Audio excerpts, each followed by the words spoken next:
It's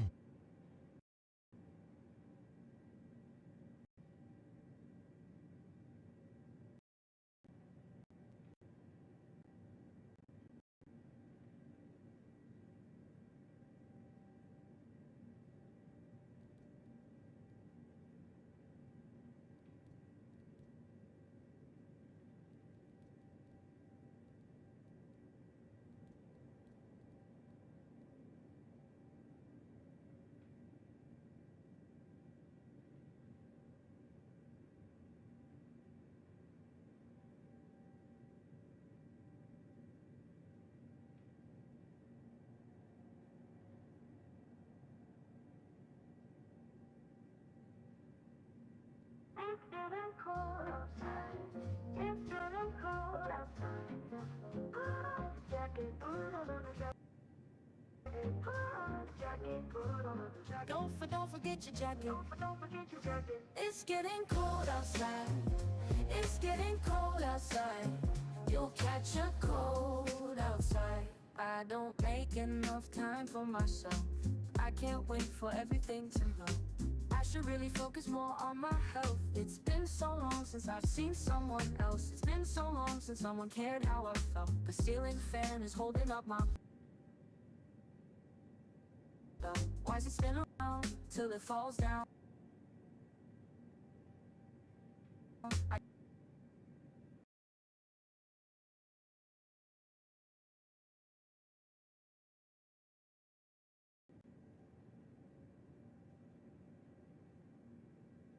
guess I'm not supposed to die right now. Tell me what I'm supposed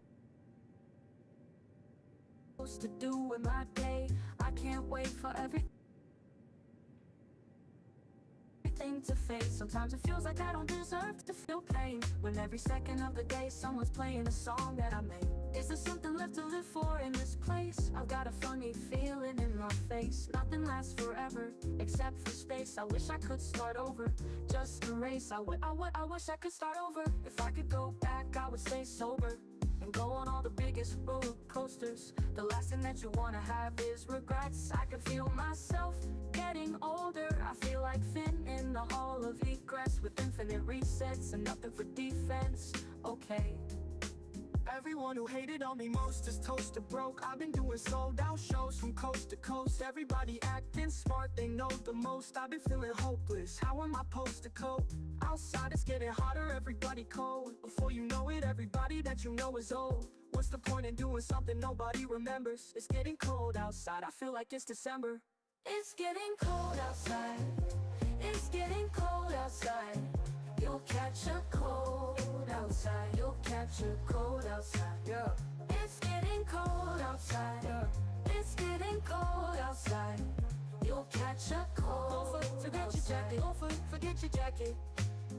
You'll catch a cold. Don't forget your jacket. Don't forget your jacket.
What is good, everyone? How are you doing today? I hope everyone's keeping well.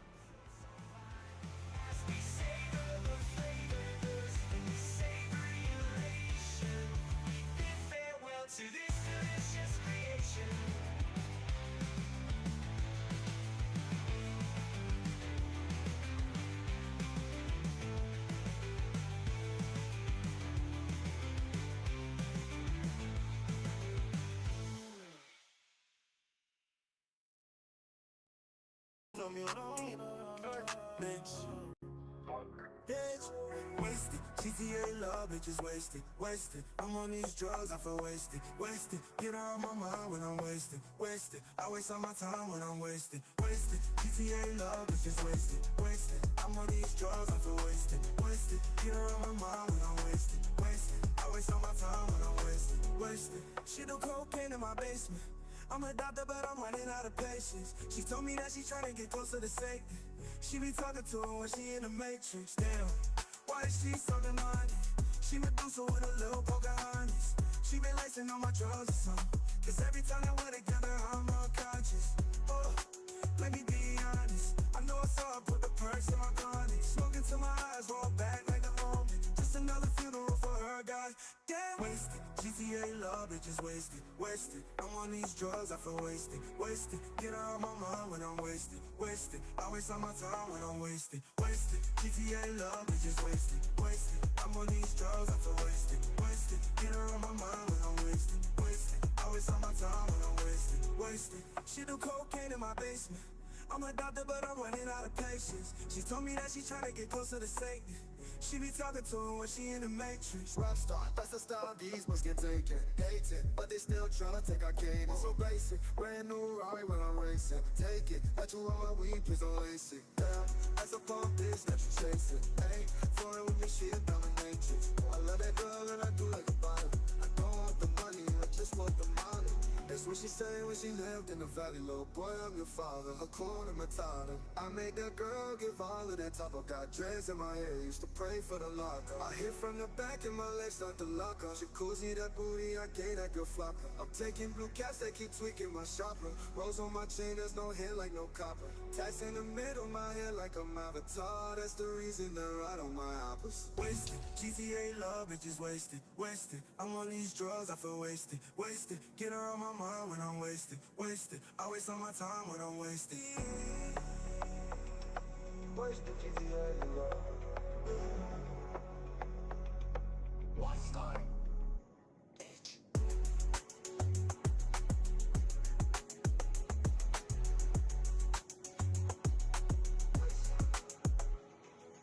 Test.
What is good, everyone? Welcome to the stream. How we all doing today?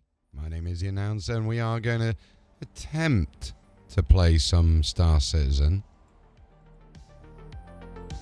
Whether it works or not is a different story, because Area 18 is fucked.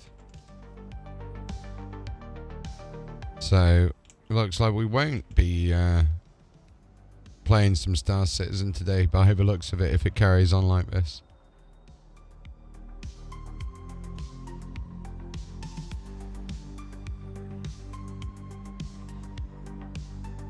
Yeah, we'll try another server, but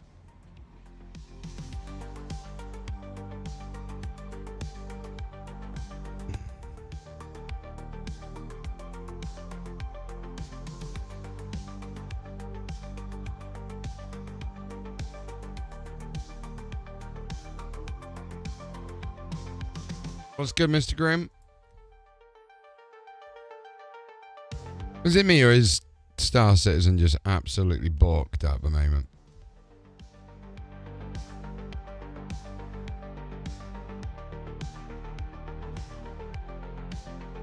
I'm actually contemplating giving up on this game. You know it's bad if that's being said. How's everyone in chat, though?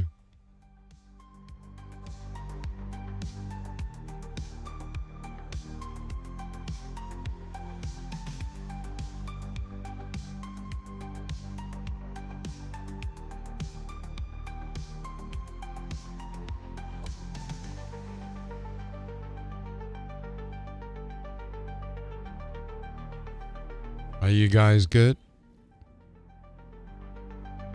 Alright, we'll try Everest Harbour blockade. This is the reason why we've come on tonight, to try this mission. But it all depends if we can get out of Area 18.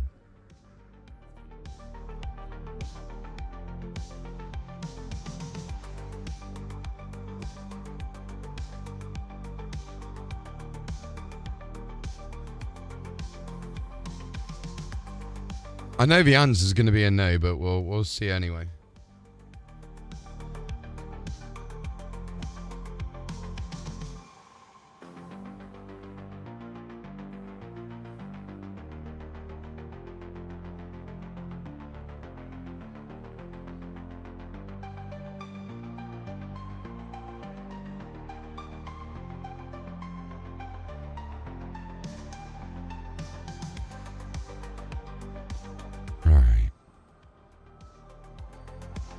Is the tram going to work? What do you reckon, chat?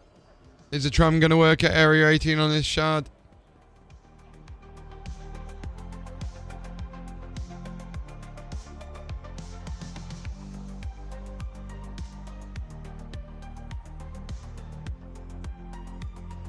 Yay, the tram's working. So you just threaten the game and it will work.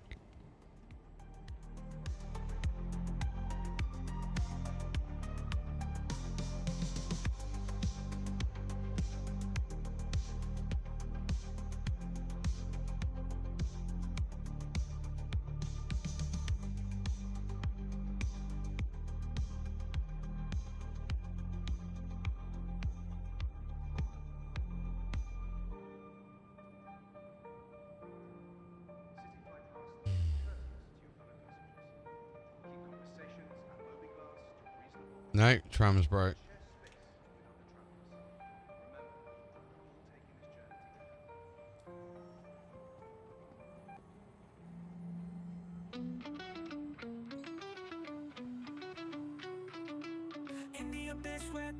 Spoke too soon, didn't I?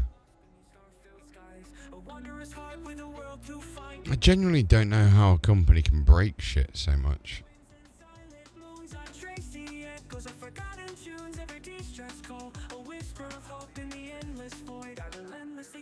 I'm a searcher in the first on a quest. In the galaxy far reaches and never rest. From barren walls to the drifting dust, I seek the lost with resolve and trust. Guide away. Look at all them trams that are queued up. There's 3 trams queued up. So the Bevic one works, but the other one doesn't.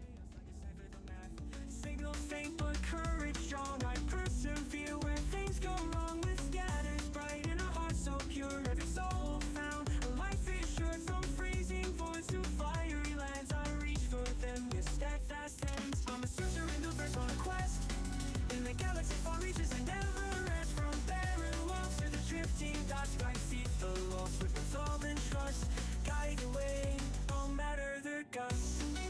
No worries, bro. In the silent void where fears reside, I am the beacon, a trusted guide through storms and meteors and fields of light. I journey on through day and night. When distress flares, a beacon flash, I reach you safe from the impending crash. No soul too far, no risk too high. I'll find a way beneath any sky. If you rescue a teary soul, bring Hey Celestia, how you doing today? the fast frontier. My path is clear, a searcher's life with no room for fear. I'm a searcher in Still operating at peak efficiency, of course. How can I assist you today? Just wanted to see how you're doing. We're just testing out a new mission called Everest Harbour Blockade Run. where hope aligns. I find no loss through space and time. I'm a searcher in the stars. That sounds like an exhilarating mission. If you need any assistance with ship functions or navigation, I'm here to help. Good luck with the blockade run. Thank you.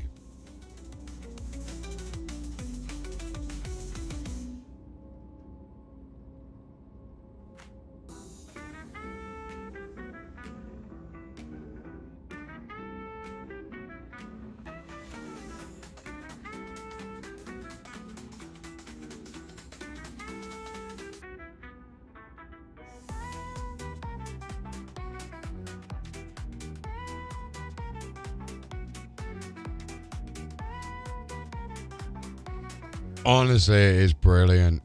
What it gives you the ability for in game is absolutely fantastic. It's a shame that Star Citizen's so broken at the moment.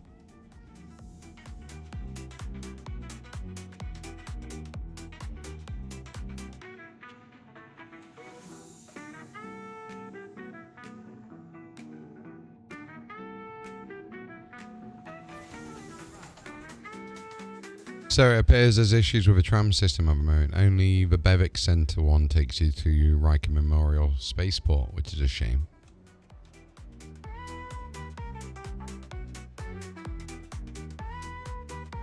That's unfortunate. Hopefully they'll resolve the tram issues soon. Safe travels navigating through Bevic Center 1 for now.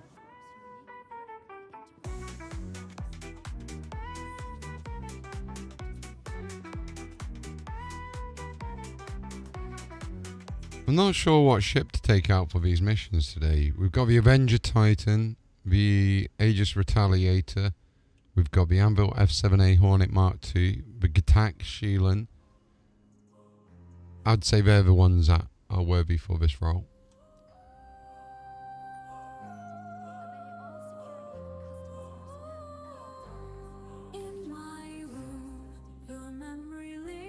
For a blockade run, I'd recommend something with good agility and combat capability. The Gitac Sheelan might be a solid choice for this mission. I actually If disagree. you need more detailed information on any of these ships, just let me know.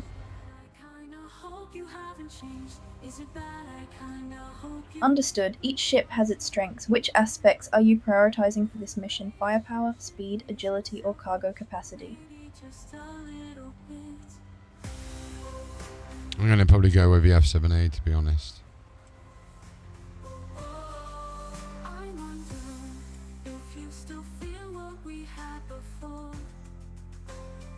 I wonder if they've done the thing now where we can actually change the modules on our ship.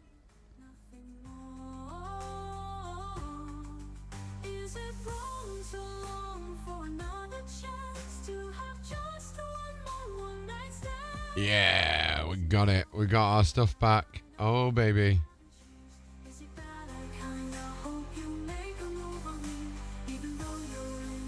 Cool. We've got it.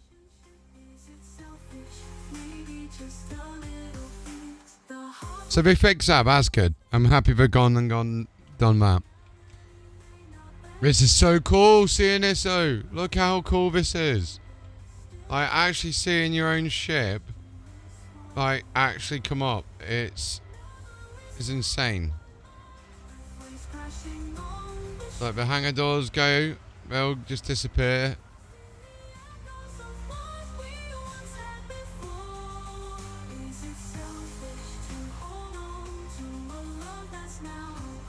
Like the size of it is huge. And the lights come on.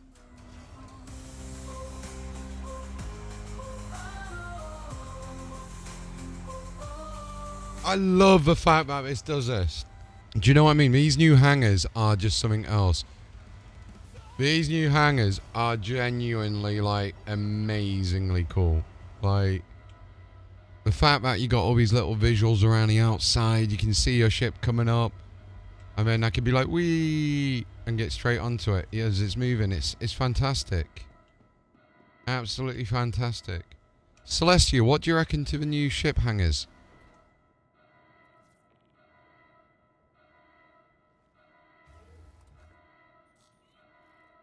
The new ship hangars are a significant upgrade, providing more functionality and aesthetics. They offer better space management, more customization options, and enhanced visual appeal. Overall, they make ship maintenance and storage much more efficient. I agree. Can you go and get this ship ready for flight for me, please?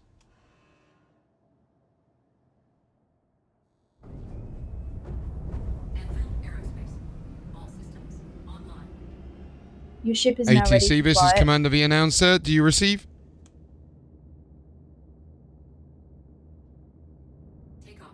Roger that. Command received loud and clear. Standing by for further instructions. Requesting in launch permissions from Area 18 to Everest Harbour. Retract landing gear.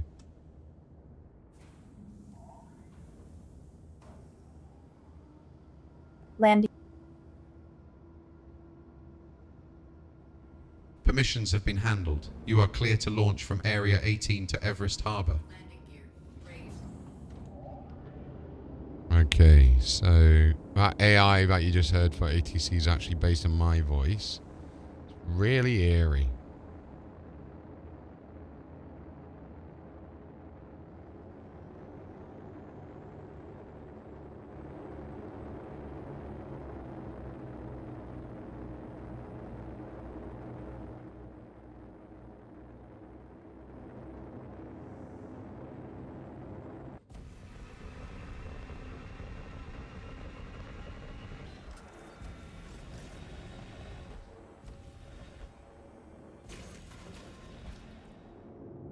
Okay, let's get out of here.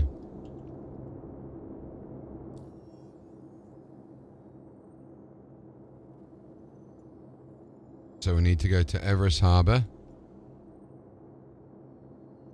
which is currently obstructed. So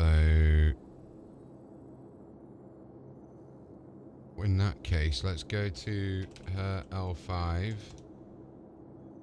Her L5. Because we need to go get our new Atlas drive.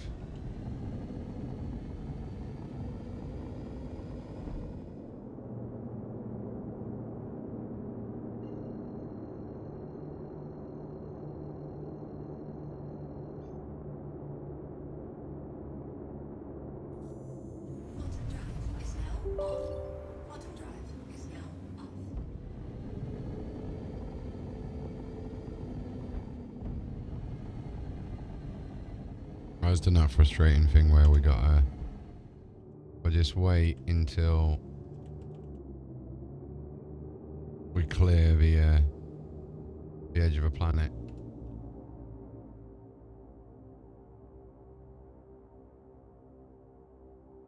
Wait until that star comes out.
Okay, that should be enough distance now.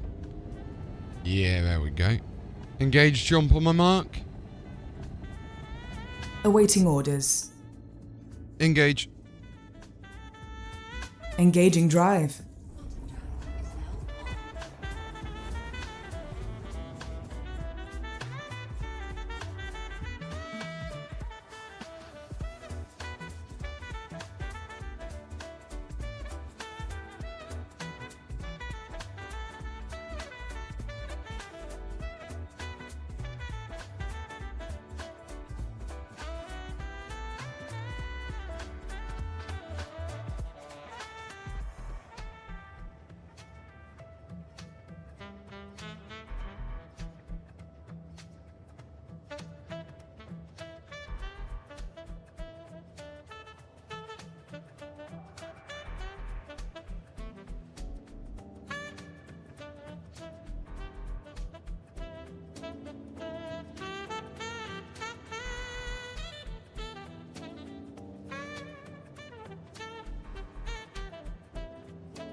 Okay, then.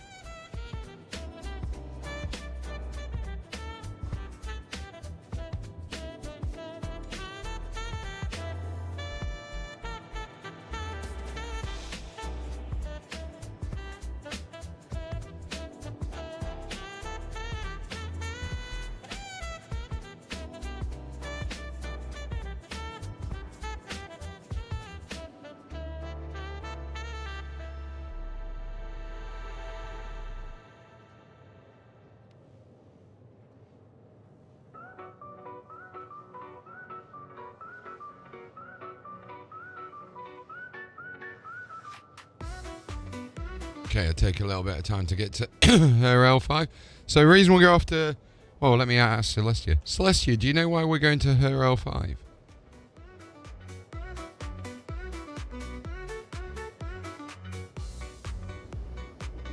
You might be heading to her L5 for various reasons, including trade, refueling, repairs, or mission objectives. If you need specific information or assistance regarding her L5, just let me know. Well, we're actually going because of the Atlas jump drive.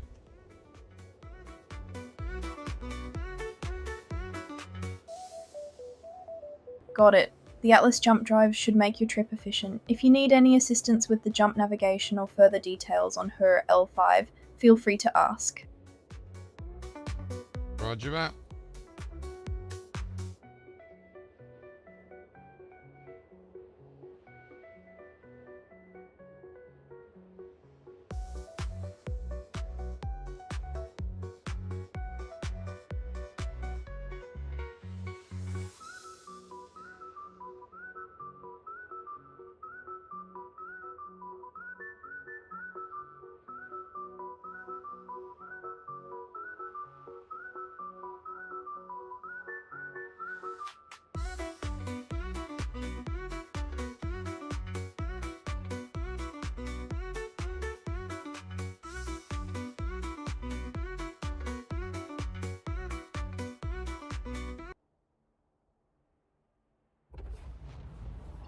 Quantum drive is now off.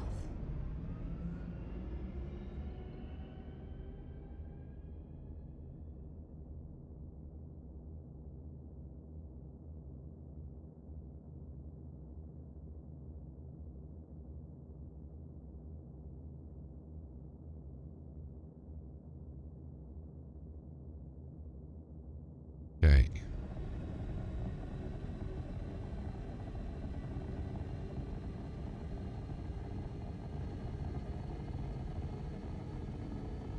Engage jump on my mark. Ready and waiting.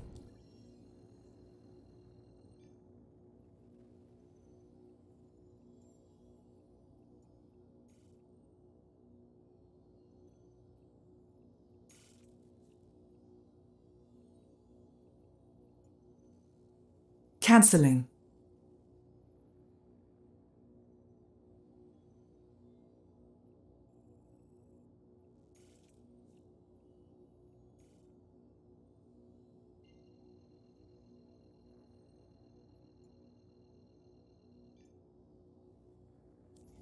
Engage jump. Jumping. Quantum drive is now on. Quantum drive is now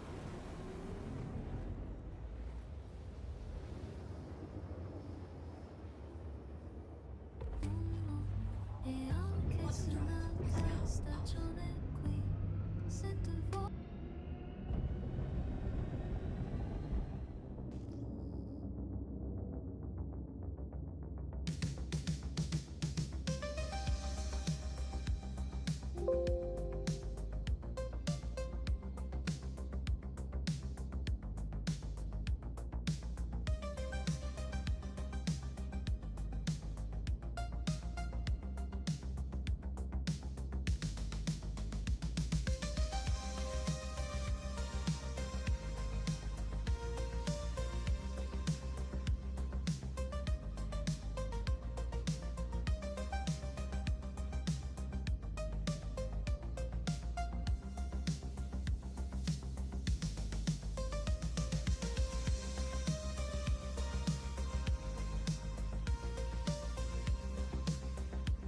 Whoa! Hello. My bad. I come back and I died. Whoopsie.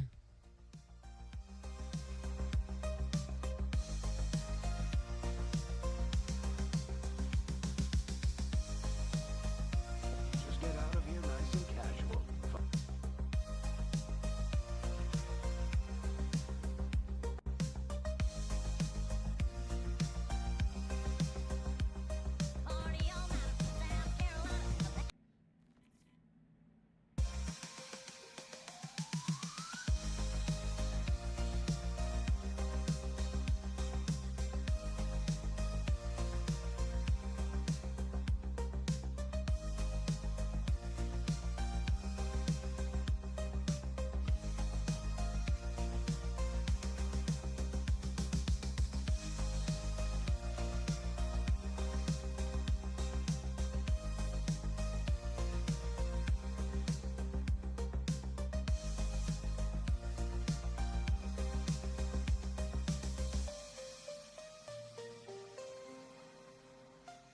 Alright, let's try that again.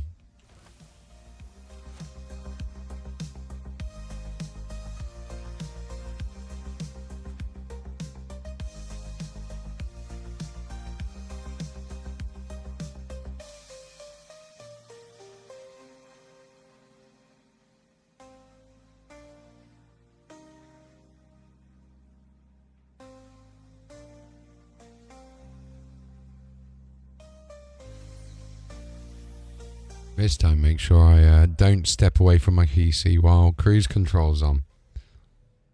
Or decoupled mode, should I say.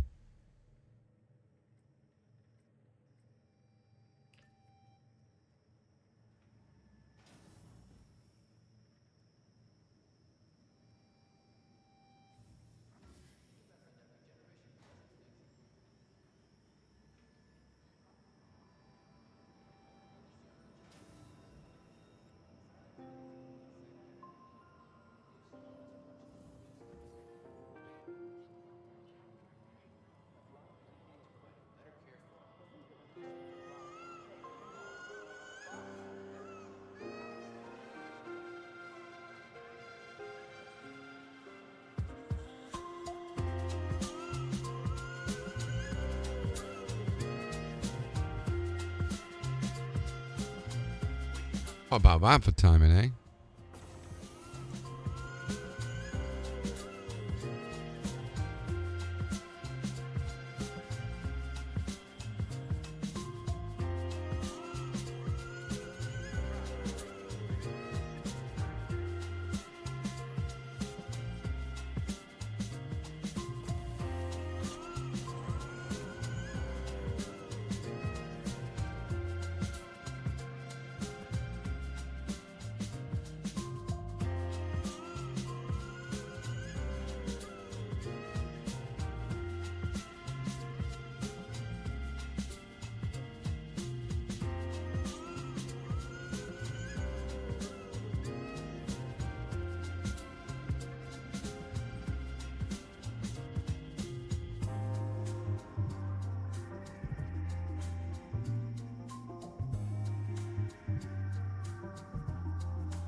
Oh, wrong way, wrong way, wrong way.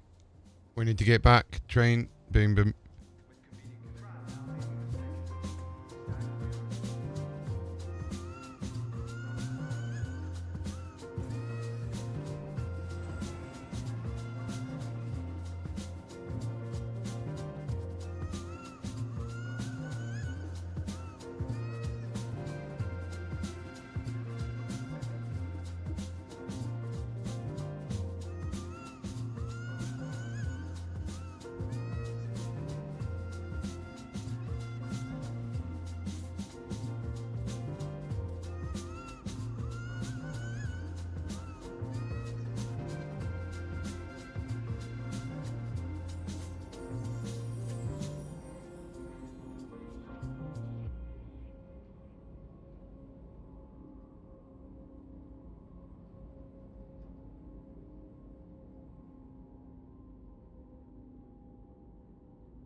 Now arriving.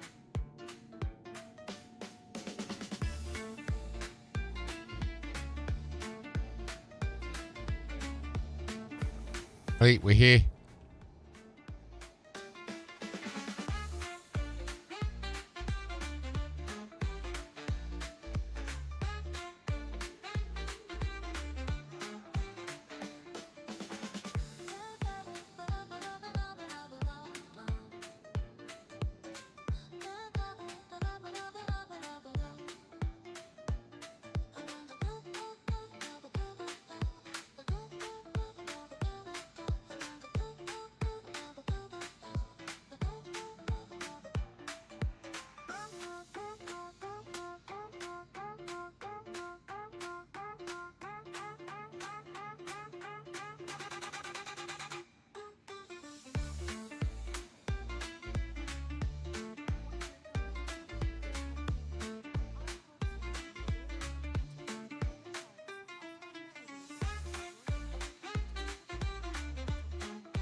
I will try again.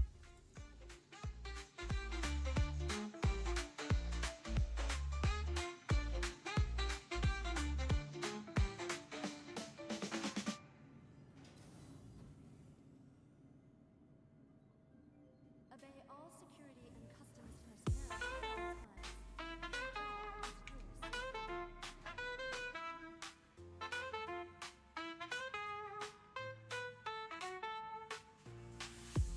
times.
Alright, sorry about that. Just getting a drink. Well, I say getting a drink. I was prepping to go to the shops to get a drink. God, my brain sometimes, I swear down. So, let's have a look at what we got here anyway. We'll go expedite our ship. It should come back. This time, I won't fly into the freaking station. How you doing, Attack Cat? You keeping well, buddy?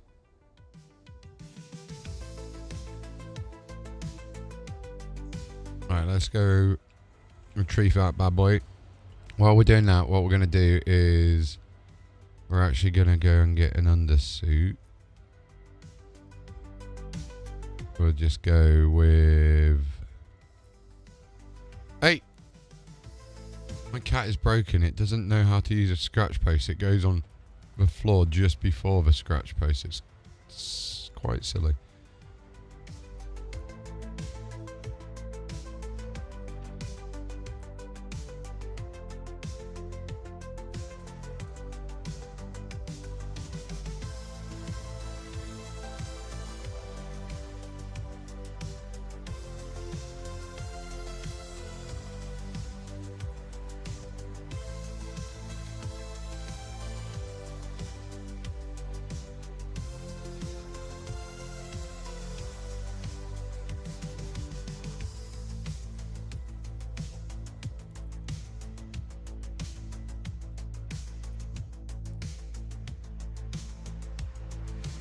I'll do. Open drawer.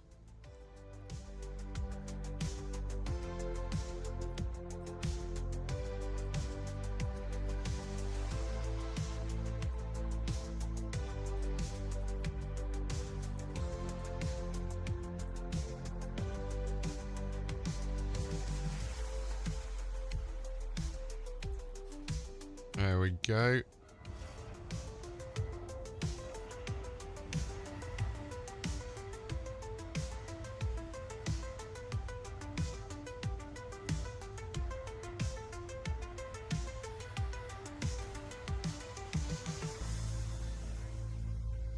Looking kind of classy.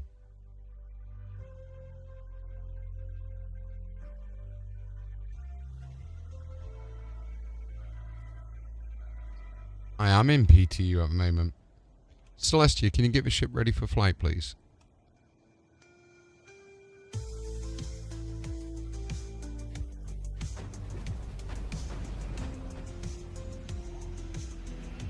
Your ship is now ready for flight and the landing gear is retracted. ATC requesting launch permission from Area 18 to Everest Harbour.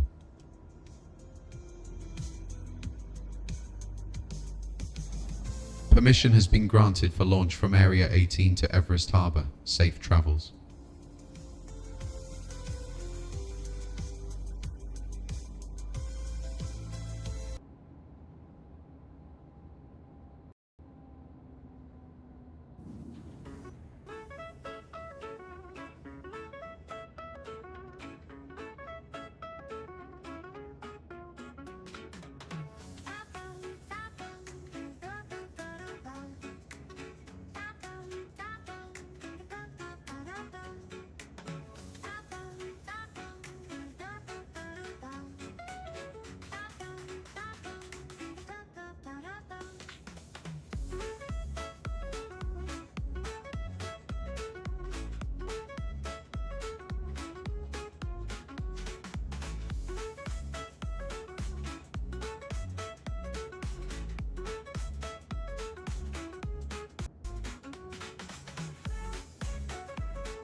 Retract landing gear.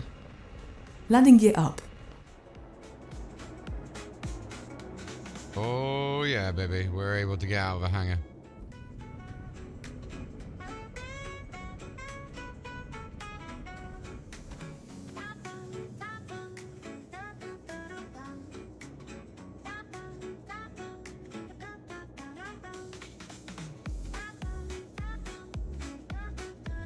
Let's have a loosh.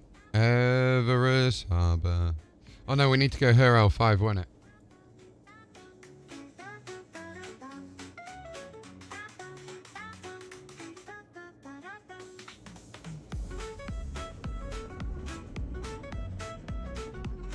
Engage jump on my mark. Preparing. Engage. Drives engaging.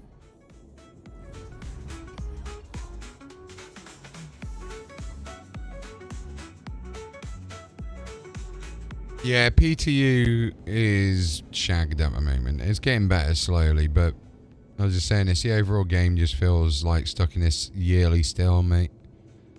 I think what they need to do is fix a lot of the ongoing smaller issues before they add new ones in. And I get when they add the new ones in, it might not be easy because one step forward, two steps back, you know, that kind of thing, but...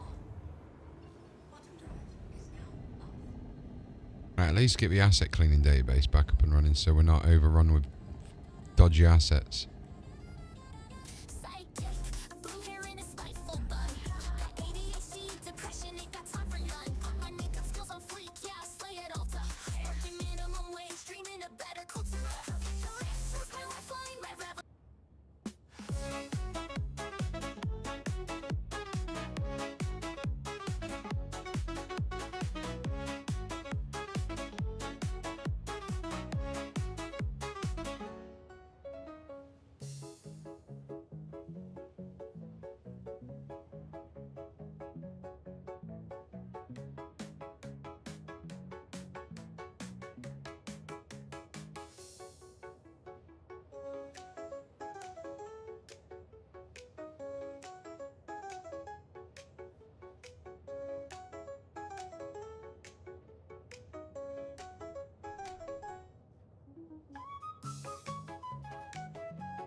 Stars above, shadows below, tracking targets in the afterglow.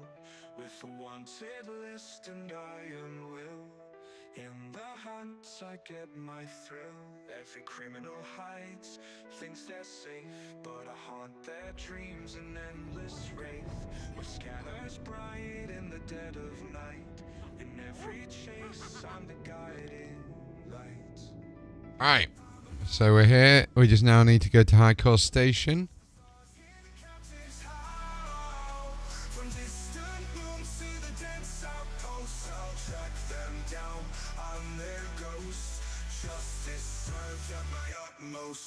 If it wants to work, but it doesn't.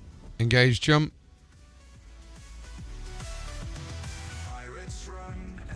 smugglers hide from the justice that I provide. With the ship that's swift, a blaster keen, I sweep the skies unseen, serene. Data pings, coordinates feed. Every land is a clue, every move is a deed. In asteroid fields or hidden lairs, I bring them in with a hunter's care. I'm a bounty hunter in the verse of a prowl. Across the stars, hear captives howl. From distant moons to the dense outposts, I'll track them down. I'm their ghost. Justice served at my utmost.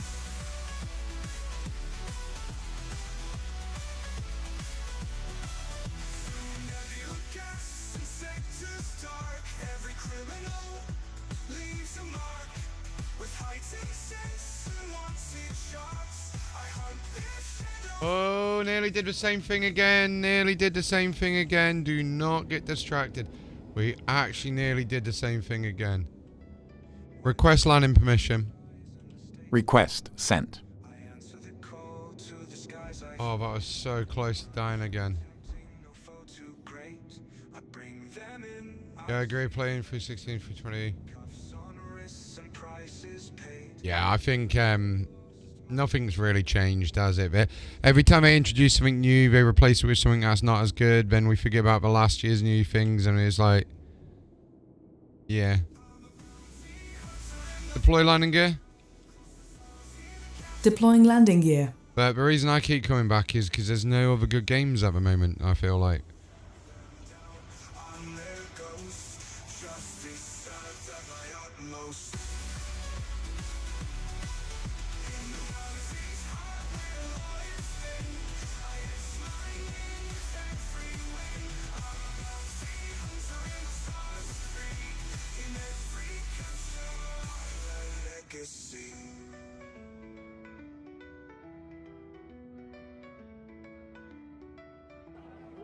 I hear this a lot. What makes refugees not illegal? Because people aren't illegal. Of course, but when they come into the country without passports, what can you do about that? We can welcome them in. They're refugees, they're asylum seekers, they're fleeing persecution. Right. And how do you feel about the taxpayer having to pay for that? The taxpayer doesn't pay for that. I'm answering a question. Okay. Apparently, the taxpayer doesn't pay for illegal immigrants. That's what the woman. Is it anti-immigration or?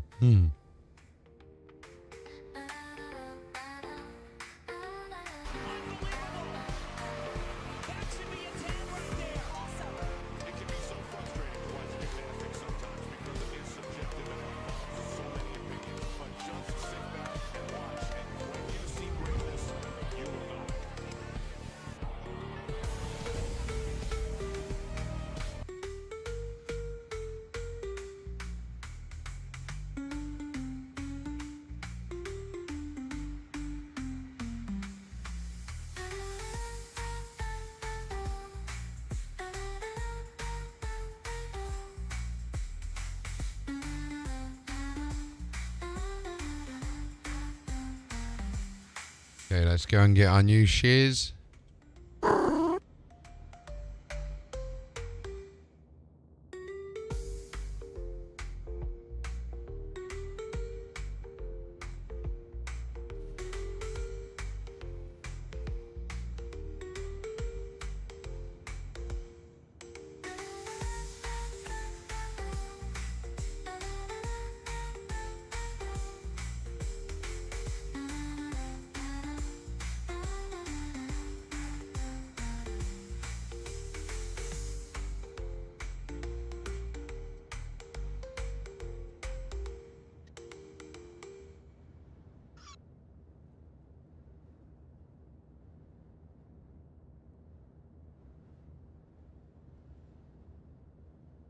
I swear the Olympics is just bullshit now as well. I've just been watching some of the clips on Twitter of it. I swear, like, when did the Olympics become like the Paralympics but for the mind rather than the body? I spent like 3 hours the other day looking for anything good out on Steam, just playing Cyberpunk. Yeah, even then with Cyberpunk, I've not really enjoyed it too much. It's, I don't know, I feel like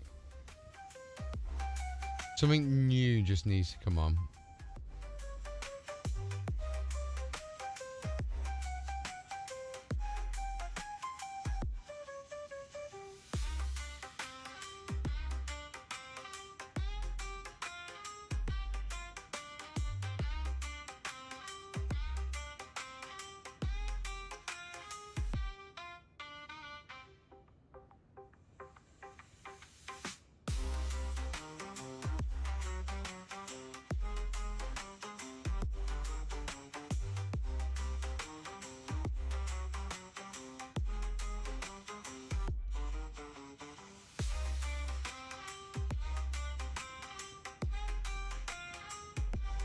Wait, what am I doing? What time are we on as well? Because I do need to go to the shop soon.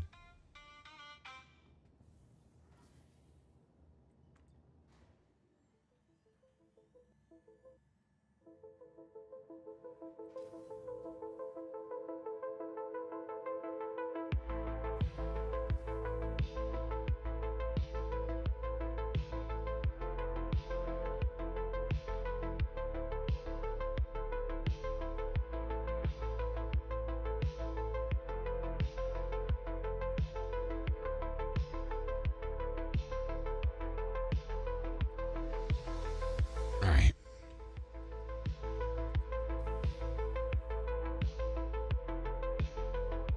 To be fair though, all the games with Unreal Engine are all the same looking. Yeah, the new Dragon Age looks quite nice. I will admit that one does look quite nice.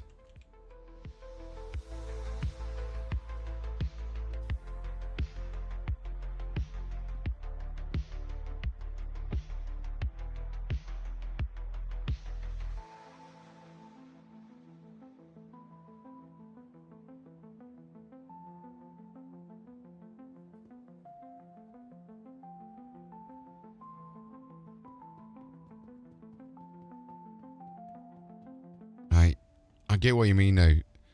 I can't even remember how big my Steam library is, but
alright, Atlas. What I think I'm going to do at this point, stream, is we'll go and get to the shops. Because I'd love to get some food and that. So then I can stay playing for a longer. If RSI was smart... CIG, remember.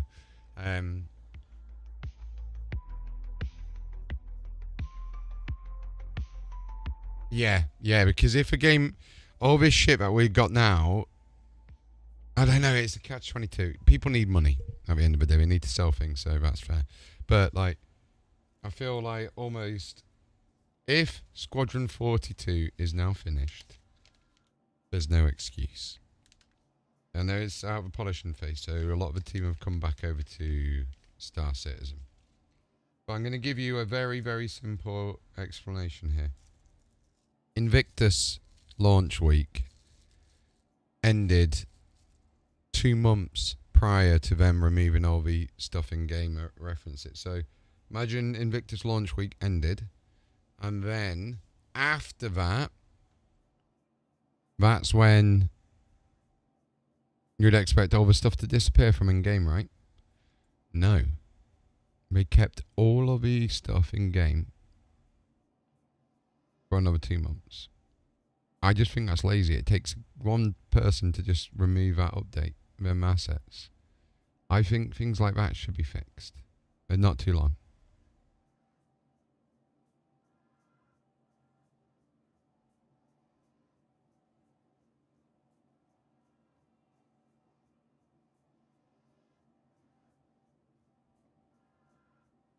Goddamn, oh, shit, soda cup. Hey, cuz, we got the goddamn miniature car here, Shout. What the fuck going on, cuz? Only in Cleveland, Shout. Cuz, that bitch running. Oh, shit, he sliding that bitch, Shout, cuz. Running off of 3 AAA batteries, Shout. That bitch running off of vegetable oil, power steering fluid. Cuz. He wasn't going nowhere. What the fuck happened?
It just should be taken down. Do you know what I mean? Like, it's easy. And I think, like what you said, Attack, it's it's knowing that it will take them half an hour to delete code and upload it in a microfix, right?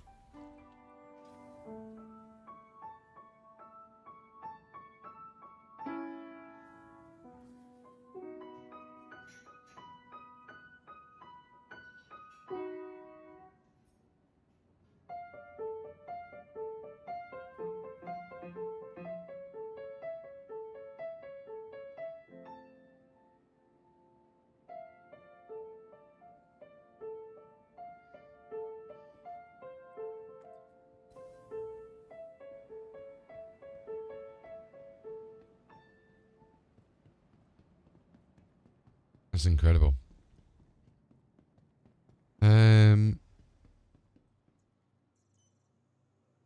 I got brain fog. I've got serious brain fog today.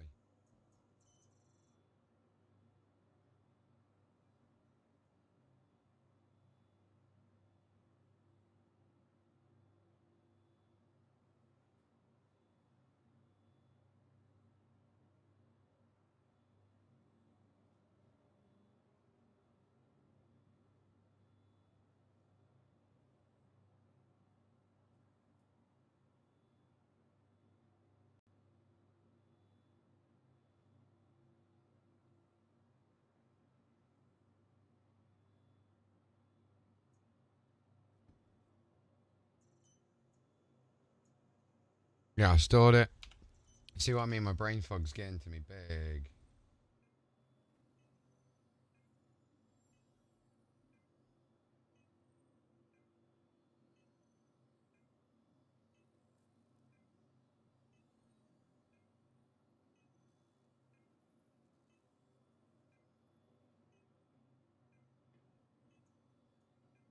Okay. We made so much money, it's ungodly at this point. I feel like we're being gaslit so bad as watching Borgainer content. Yeah, yeah. So, Board Gamer's good and all, and same with Ollie and that, but there's a problem when you do daily videos on Star Citizen. There's just not enough content to fulfill daily videos. Like actual videos, you know, unless you're doing, because Board, I do like what they do. Don't get me wrong, it's how I find out my news and that about the games. I love what they do. I think Board Game is very good at that. I don't know is what I'm trying to say. I just think the whole world's going to shit at the moment, and it just seems like everyone's just doing shit to tide us by. There's not a lot of good games coming out. I think if you look at what makes a great game, I've never played it, but Elden Ring. Elden Ring apparently is one of them games where visually and everything, it's such a beautiful game. There's a lot of thought that's gone into it. Obviously, all games have their bugs and everything like that, but there's nothing amazingly new. Like, look at, for example, the fire. Pyro, pyro, pyro. Fire, fire, fire. Right? That's what the current things are. It's like, we get it. You got some really nice fire visuals, but you do realize other games are going to have this in their shit before you do. Like, I love Star Citizen. I do. It's just, I feel like things in the game. Do you know, this is exactly what I said last year, thinking about it. Things in the game exist that shouldn't exist bug-wise and everything like that. I just think there needs to be more lore and everything else, you know. They are doing better with these little missions, but this mission is just the same as a freaking Xeno. These blockade runners are just Xeno threat missions, just redone in a different way. And that's not new. That's just polishing. I'm highly excited for Squadron 42. I'll be real with you. Squadron 42 is where it's going to be for me.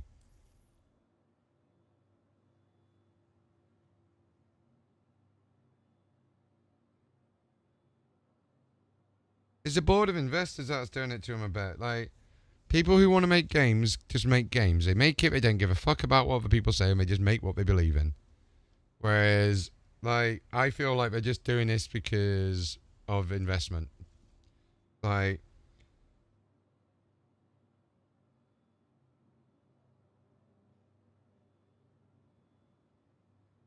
there's a reason why I'm playing this rather than Elite Dangerous and other space games, but look at No Man's Sky, for example. No Man's Sky's done brilliant with all its updates and everything.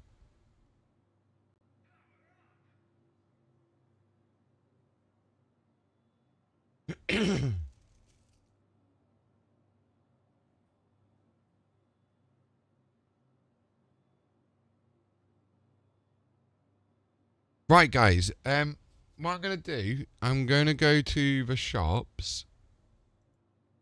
I will just Alt F4 here. I'm literally going to go to the shops, but I think what we'll do is we'll play a playlist of Star Citizen videos from Star Citizen herself. Star Citizen.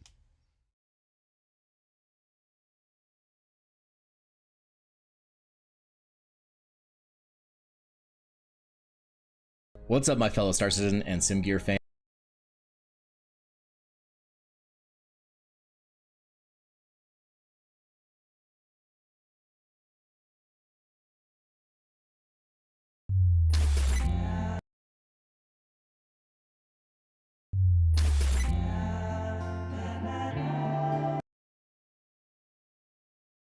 Here, we'll watch this. Explored some of the new adventures available to players in space in the upcoming Alpha 4.0.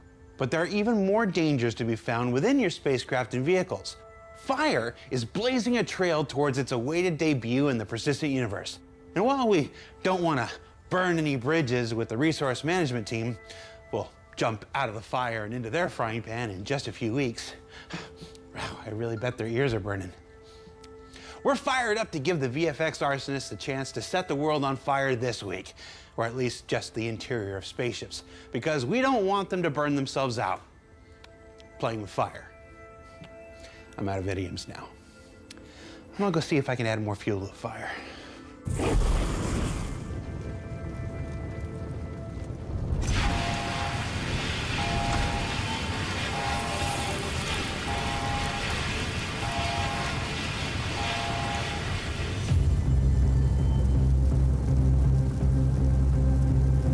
In 4.0, we'll have fire inside of ships. For our initial rollout, we didn't really want players to start fires everywhere. The poor surface, they really wouldn't be able to handle it, so we decided to focus on the interior of ships. They're smaller, more contained, and more controlled. Fire is tightly integrated with the resource network system and a great fit for a first release within the spaceships where resource network will be focusing on as many ships as we can. Starting a fire is based on damage and like different kinds of damage.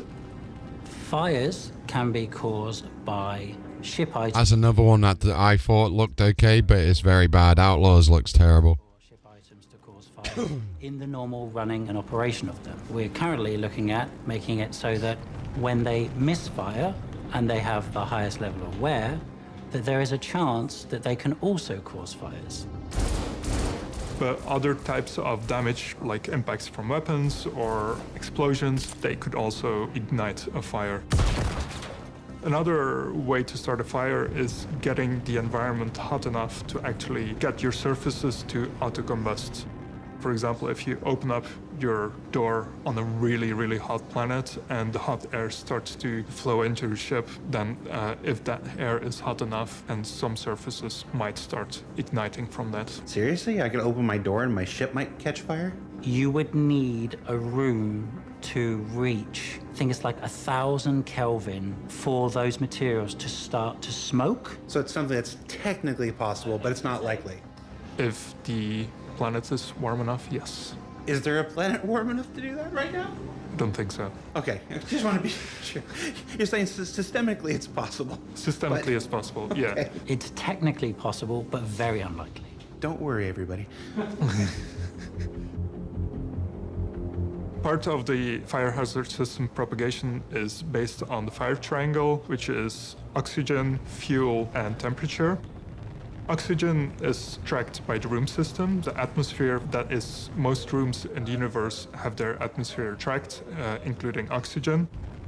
The fuels, they will be tracked on the surfaces, so every surface in the universe is marked up with a surface type. That surface type has different properties for fire propagation to work. The heat that is usually from an ignition source is the damage that could happen, but also if you have an object already on fire, that could start a fire again based on the heat that that fire is emitting. Fire will start small if you have a small ignition point, so it will not start blazing immediately, so it will start propagating quite slowly. But if you leave it untended, then the fire will start growing, and the more it grows, the faster the propagation will happen and the larger the fire will get. It's quite complicated to have a control over that much energy, heat. It's a balance. I think that's the hardest thing to get. Having the balance, having the fire texture that works well with the particle behavior, with the heat, the sparks. You need to have the whole feeling of heat and danger. And it's when you get this spot where it really starts to make you look certainly afraid of it that, yeah, it starts to gets good, I would say. Each of the materials that we have marked up, they have their properties, and we can set a material to be combustible or not. Most surfaces will be combustible. A few exceptions, such as glass, will not be.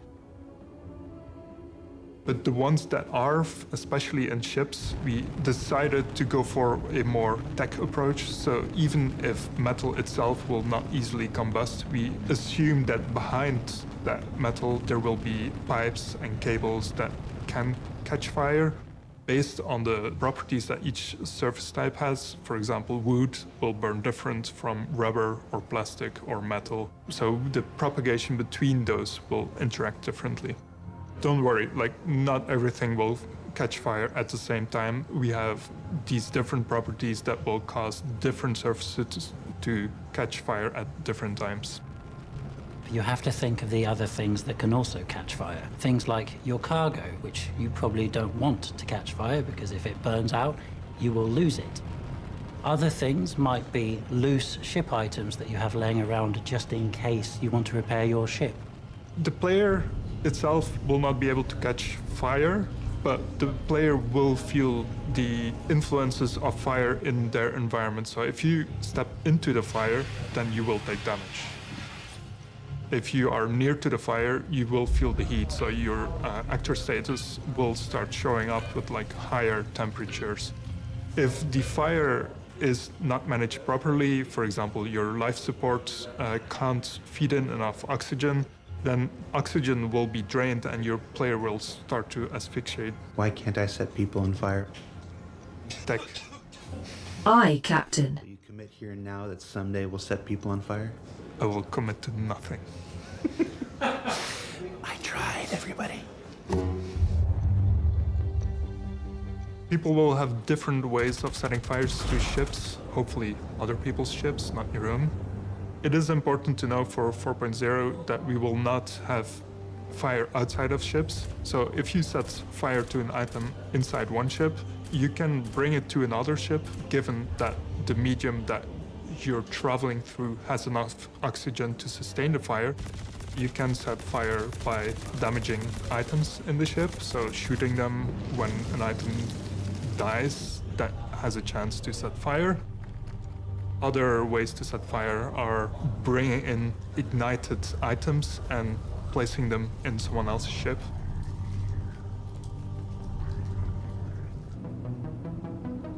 One of the biggest challenges that we recently had with fire was the network. Don't get me wrong, the fire looks gorgeous. Really amazing job with getting that ready. Does look gorgeous. So I'm just getting ready to go to the shops, guys. Very important thing to convey to players. You don't want a player stepping into a thing that doesn't look like it's burning or avoiding a thing that looks like it's burning. Synchronizing fire was a very important part of making sure that the feature functioned correctly, and we have a lot of data the fire generates, and a lot of data doesn't work well over networks. There was a lot of work being put into relying as much as possible on the fact that our fire system is stable, it's deterministic, it will always do the same thing given the same initial parameters. There were a lot of cases. There were cases of players joining in late. They obviously don't get where the fire was 3 hours ago. They just say now, they need to know where it is now.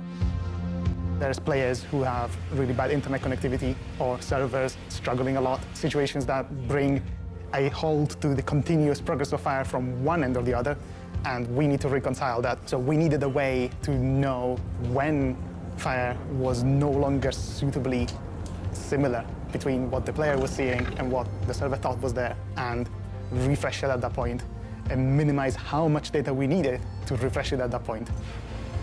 We are pretty happy with the way it works now.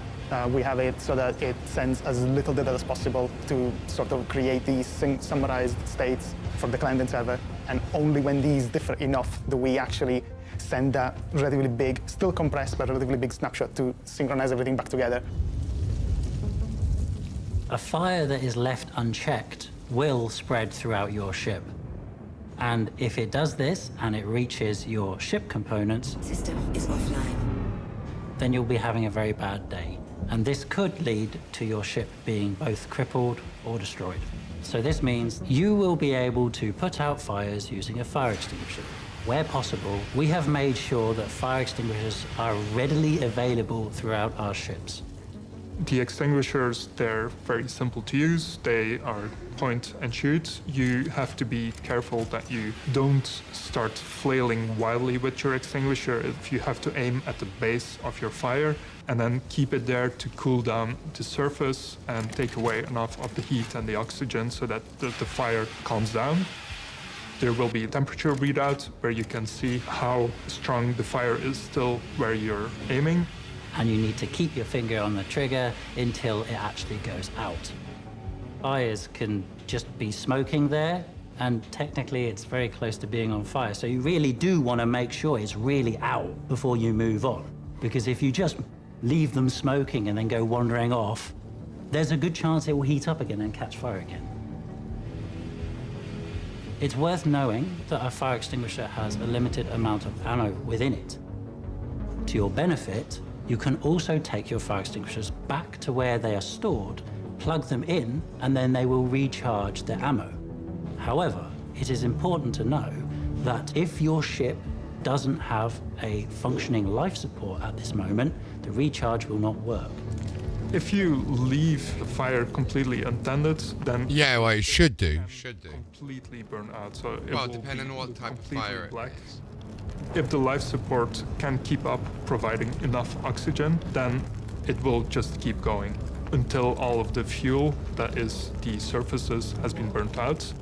Or if the life support is not running, then your fire will start to diminish. But if you don't do anything, the life support will keep feeding in oxygen enough for the fire to be sustained and start spreading everywhere. You don't want people to put fires out? No. I want them to die in a fire. Views and opinions of Leo do not represent those of Platinum Pyramid Games, Harvard Space Industries, or its subsidiaries. There are more ways to extinguish fire. With the life support and resource network, you can cut power to your life support for a room, and that means that there will be no more oxygen provided, which means that the fire itself will start using up all the oxygen, and it will extinguish slowly by itself. Another way is to open up your doors to open space, and that will mean that all of the atmosphere is being sucked out into open space, and again, no more oxygen for your fire to continue. After a fire, you can repair your items or replace them. Fire can damage your interior of your spaceship.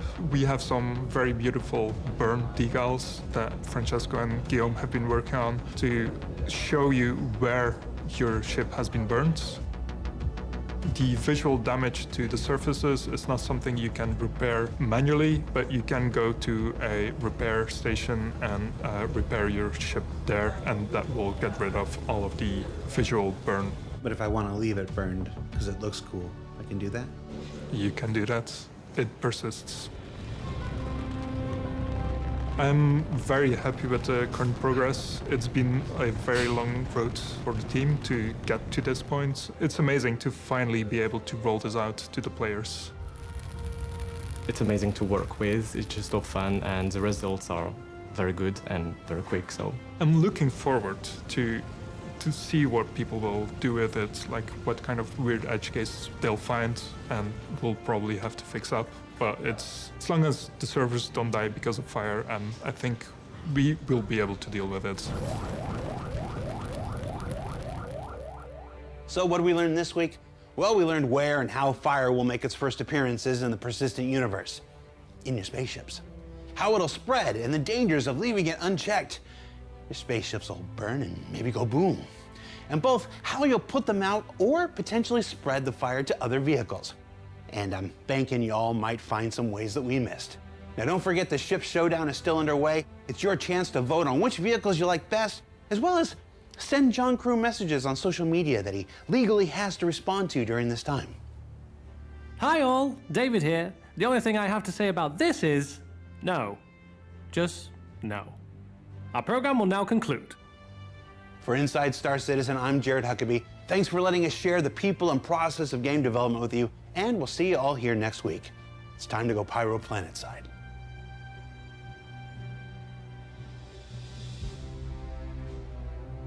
How do you start a fire? First, you contact the ATC. Yeah, I could start with that. That would be good. I could say that. You want me to do that? Well, first of all, you start, you call the ATC and they set fire to your ship.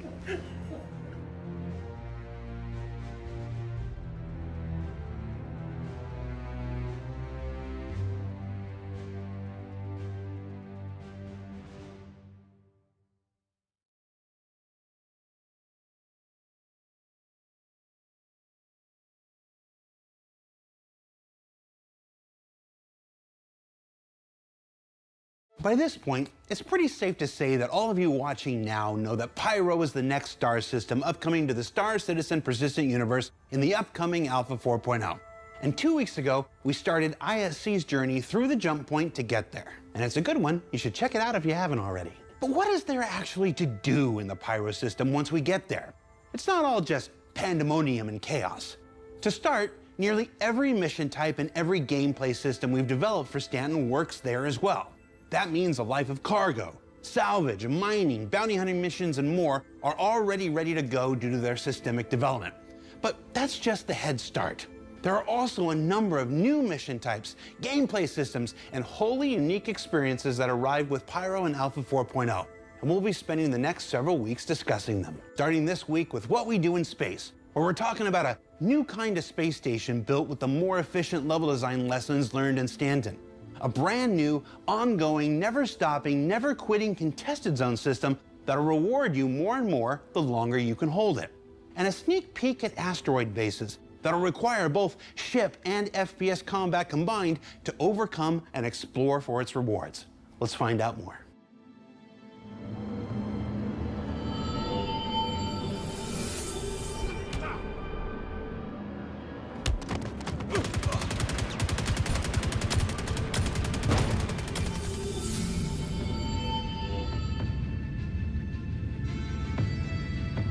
So let's start with space stations. So in Pyro, we have 12 space stations. One of them is the jump point station that you arrive at, coming from Stanton. When you arrive in the gas cloud, you can't see every part of the station. It's impossible. In your cockpit, you're just gonna see like a bit of it. And then when you get closer, you're gonna see like, oh, yeah, that's huge. They are quite a bit bigger and more involved than you would find in Stanton. The exteriors are very aggressive looking. They're very spiky. There's an almost fractal nature to it. The space stations are owned to like different like factions, so you can see like the factions branding on top of some of the stations, and then you can see like, oh, if like rough and ready, you're gonna have problems. The Rough and Ready gang is one of our main operators in the Pyro system. Almost every single rest stop refueling station is going to be run by rough and ready. They started off back in 2939 when this enforcer named Rook had had enough. He had this great plan about how they could take over the fuel operations in the system, and the ruling council of the headhunters deemed that it was too risky. But a lot of other people had gotten wind of Rook's plans, and so he ended up splintering off and kind of forming his own gang. Rook decided to take on this symbology of rest and relax, which is a known refueling station, kind of do their own spin on it. And they took the double R and they became rough and ready. While they're totally down to defend their territory and they're not gonna take any BS from anyone who's opening fire or hurting their business, they also don't get dragged unnecessarily into conflict. Each of the 12 stations will have a unique exterior, and some of the ones will be Starlight Service Station, Obituary, a very happy name, Gaslight, but maybe that's not what it's really called, and Megumi Refueling, which is not as easy as it sounds to say. And of course there's Checkmate Station, which is a little bit different to how you may have seen it in Pyro Playground and CitizenCon, and there's also Ruin Station. What sets Ruin apart? It's the big LEO. It was originally Checkmate that you would have seen in Pyro, but it's been greatly expanded. It has significantly revised and enlarged interior with much more gameplay opportunity. When you arrive in a Pyro space station, you'll recognize some of the activities that you already do in Stanton to be done there as well. They have the same facilities, things like weapon shops, food courts, hangars. You have direct access from your hangar to the cargo deck, and that's where you can buy your commodities or sell them, and then you can return right away into your instance hangar and then go off on your trip. From there, you can also access the external freight elevators to easily load your whole Cs, and so we've made these gameplay loops much less tiring in Pyro. And in Ruin Station, we'll have something called the Ghost Arena, which will let you discover for yourselves.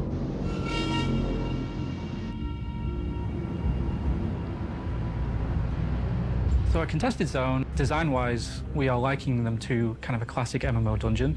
Instead of the primary way of accessing this content being behind missions, we are taking more of an open approach. It is an open space for players to go in and farm, get loot, some special rewards, and explore the station even more. So what I really like about the contested zones is the fact that they are right there next to the social space. It's really quick access, which I think is something that makes Pyro unique. You can be in the social space, you have your shops, you have the hub, you have the clinic, but the contested zone is right there, often through just a door, an airlock. This will be very visually distinctive. It'll be very cold, there'll be ice along the walls. Some of these don't have the life support systems. The power will be generally out. We have booby traps and mines. You'll hear the odd rustling inside the vents, with some potential surprises in it. At some point, you'll be facing multiple doors, and every door is giving you different things to fight, different rewards, and so you have to choose where to go. And some of them will be blocked through some puzzle elements, like key cards, to allow you to open the door and access the wing. Some areas are more secure than others, with better rewards. Other areas are highly contested, and there's more players coming into that space and more like an arena. We really want to take advantage of that, the vibe for Pyro of PvP, of lawlessness, of being out, you know, sometimes alone, but hopefully you're there with your buddies to help back you up. The zone inhabits various types of outlaws. These inhabitants are a constant population within this space. So they're not spawned via missions, they just exist there, and they will respawn over time. So this is a constantly inhabited space with a constant flow of challenges. It also inhabits creatures. Whilst we currently only have Copions, we are also thinking about expanding that potentially in the future. The ends could, you could be fighting bosses. A boss fight? Yes, we would definitely want bosses. They could be guarding the best loot. There could be mission-based bosses that spawn as well. So whether these boss fights come to the contested zones or not in 4.0 or beyond is still up for development, but I would personally really like to see that kind of thing added to contested zones to make them feel special.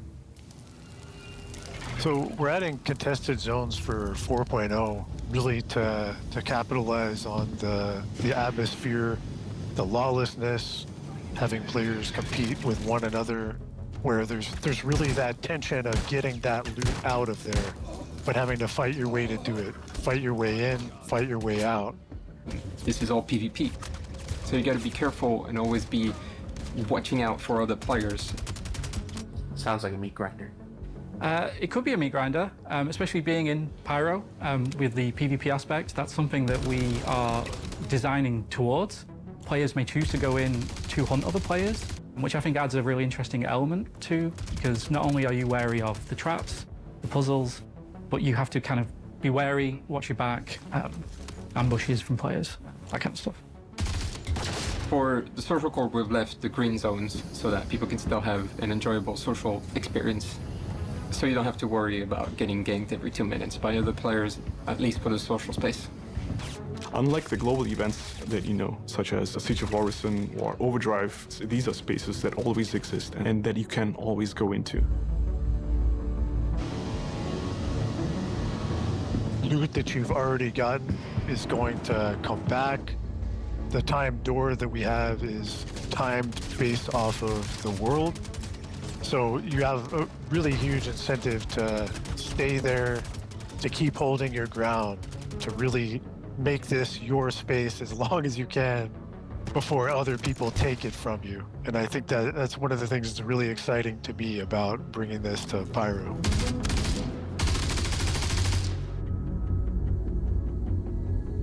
Pyro has a number of asteroid clusters. They are the newer, larger asteroid clusters, so they should look and feel very different to the ones in Stanton. Asteroid bases for us are really trying to take advantage of our universe better in terms of the locations that we have.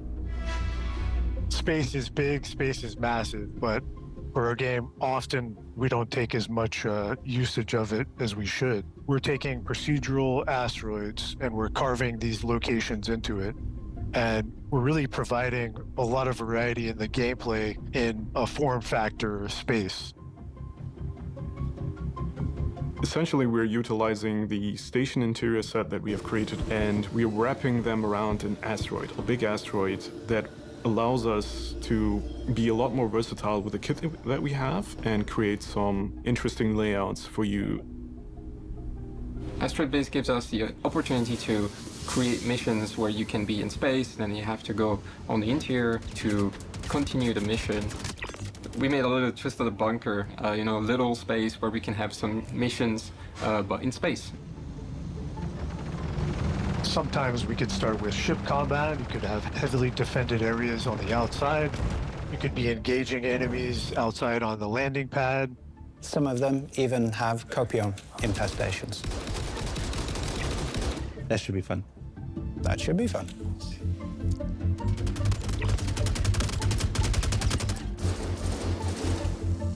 Asteroid bases are not just for combat. Because they're procedural asteroids, one of the things that's really cool about them is we can have multiple routes into these locations. So players can EVA and enter through a vent hatch. You could find your way in through a hangar. You could go straight through the front door. But there's a lot of room for exploration, finding loot that's been hidden there with loot crates, and find certain items that are important for you that you want to use to progress through Pyro, things that you haven't seen before in Stanton. Can you tell us what that is? No, I don't want to spoil it. As a baseline, we wanted to bring Pyro up to par with all the content that we already have in Stanton, but also make it unique. We believe that with the addition of contested zones and asteroid stations and all the other little pieces will give us unique aspects that really make it feel different from Stanton. We're really looking forward to you finally getting your hands on the full experience of the stations. There's been a lot of effort put into them. There's a lot more diversity now inside and outside of the stations, both in terms of visuals and design. Asteroid bases and contested zones, for us, are two really exciting new location types that we're bringing to the fans for Pyro. It's not a global event, so it's long-term. It's always going to be there. You can come back, get new cool stuff, advance your progression, and have fun with your friends and your party, your orgs, and, you know, have a great time in Pyro.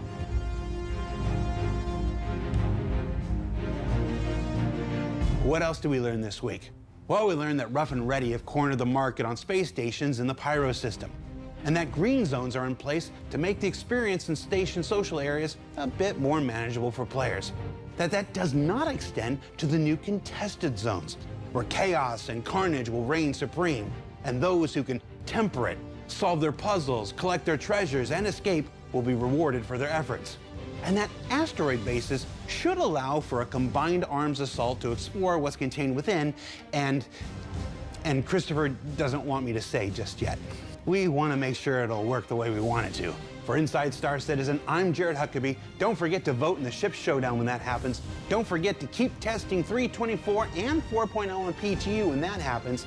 Thanks for letting us share the people and process of game development when that happens, and we'll see you all here next week for Fire.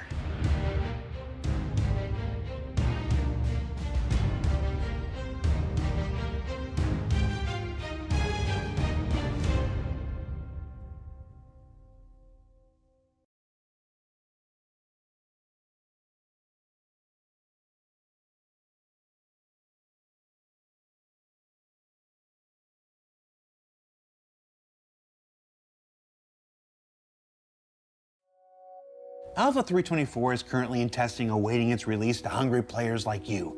And while ISC is moving onward to covering the ongoing development of the upcoming Alpha 4.0 after that, we thought we'd take one last chance to check in with the cargo guru himself, Chad McKinney, and get one last look at how personal persistent hangars, freight elevators, and cargo loading is working. This is Inside Star Citizen, Alpha 3.24, Hangars and Freight. Let's go.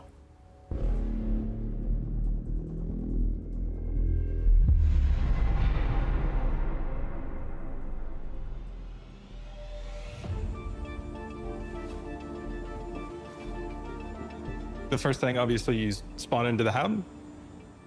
You can go out into the main section down at the bottom, depending on the station that you're in, meet up with your friends, make sure you're in a party together. At that point, you have lots of options available to you. You can either go to an item bank if you want to grab some smaller items, which there are numerous throughout the station, including actually in the hub that you're just in.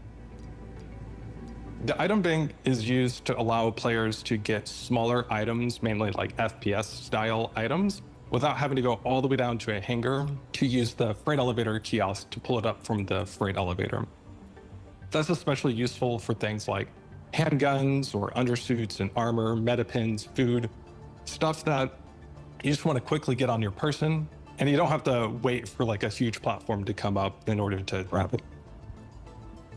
The inventory that the item bank accesses is the same location inventory that the freight elevator accesses. So in fact, you can do things like put something into your location inventory via the item bank, and then later on decide you want to get it back while you're in your hangar. And you can do that via the freight elevator kiosk or any of the other item banks that are in the hangars.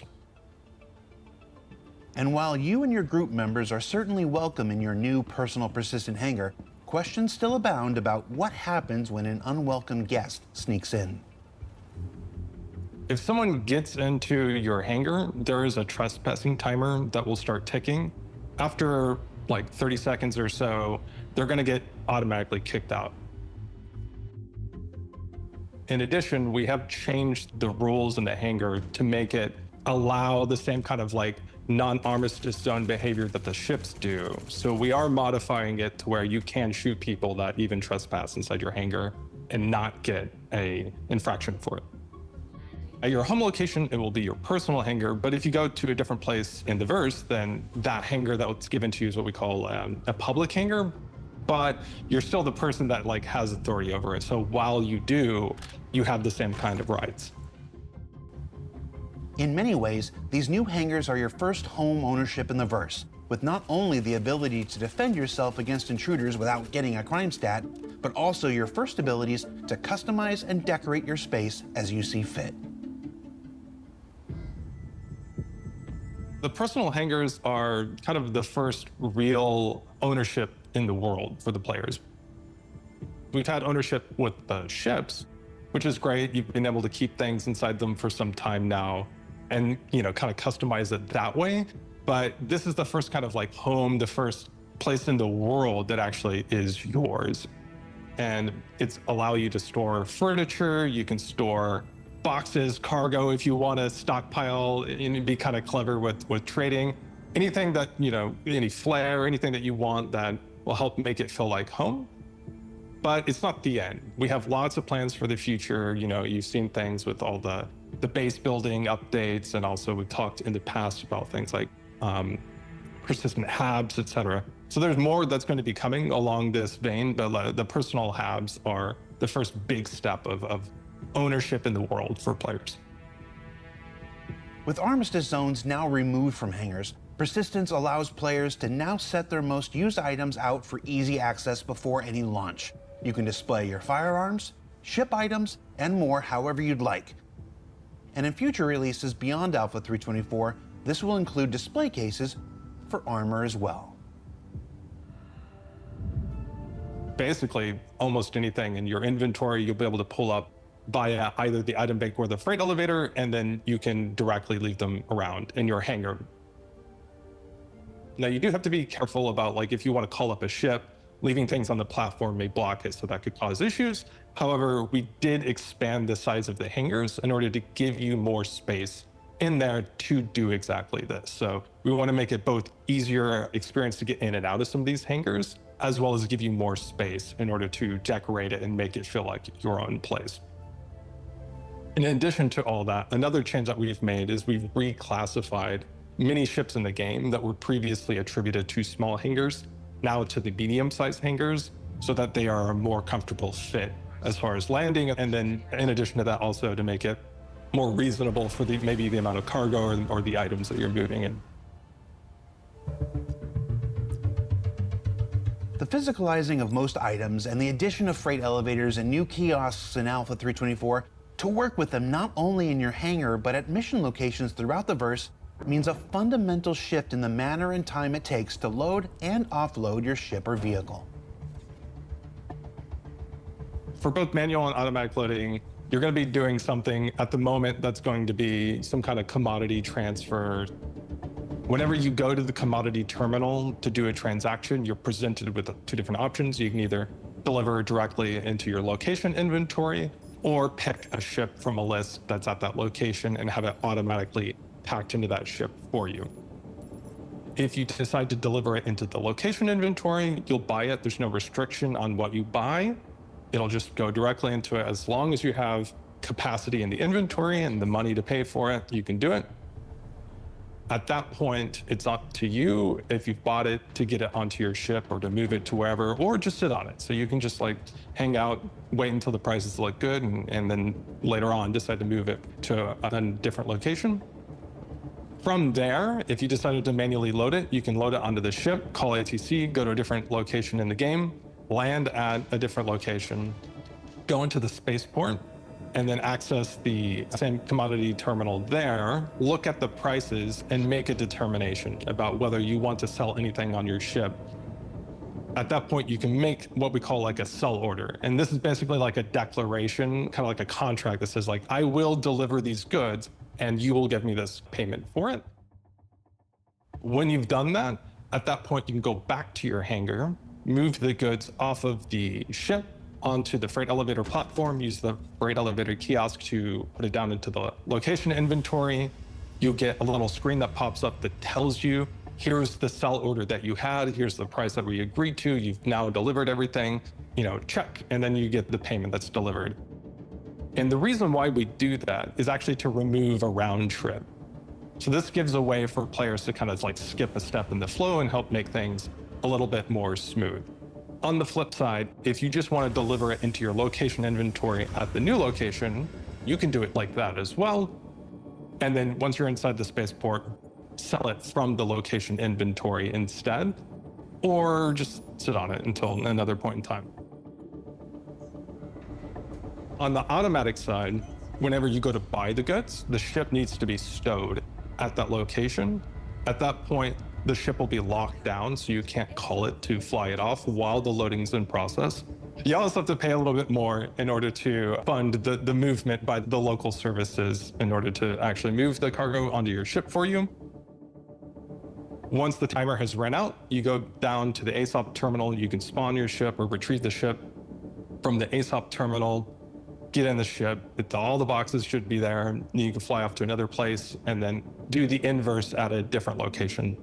The other thing is that you can mix and match these. So you can decide to manually load the boxes from your location inventory onto your ship, but then automatically unload them or vice versa. It's really up to you about how you want to do it. Like maybe you decide that you don't mind unpacking it because maybe it's a little bit easier once everything's already in there.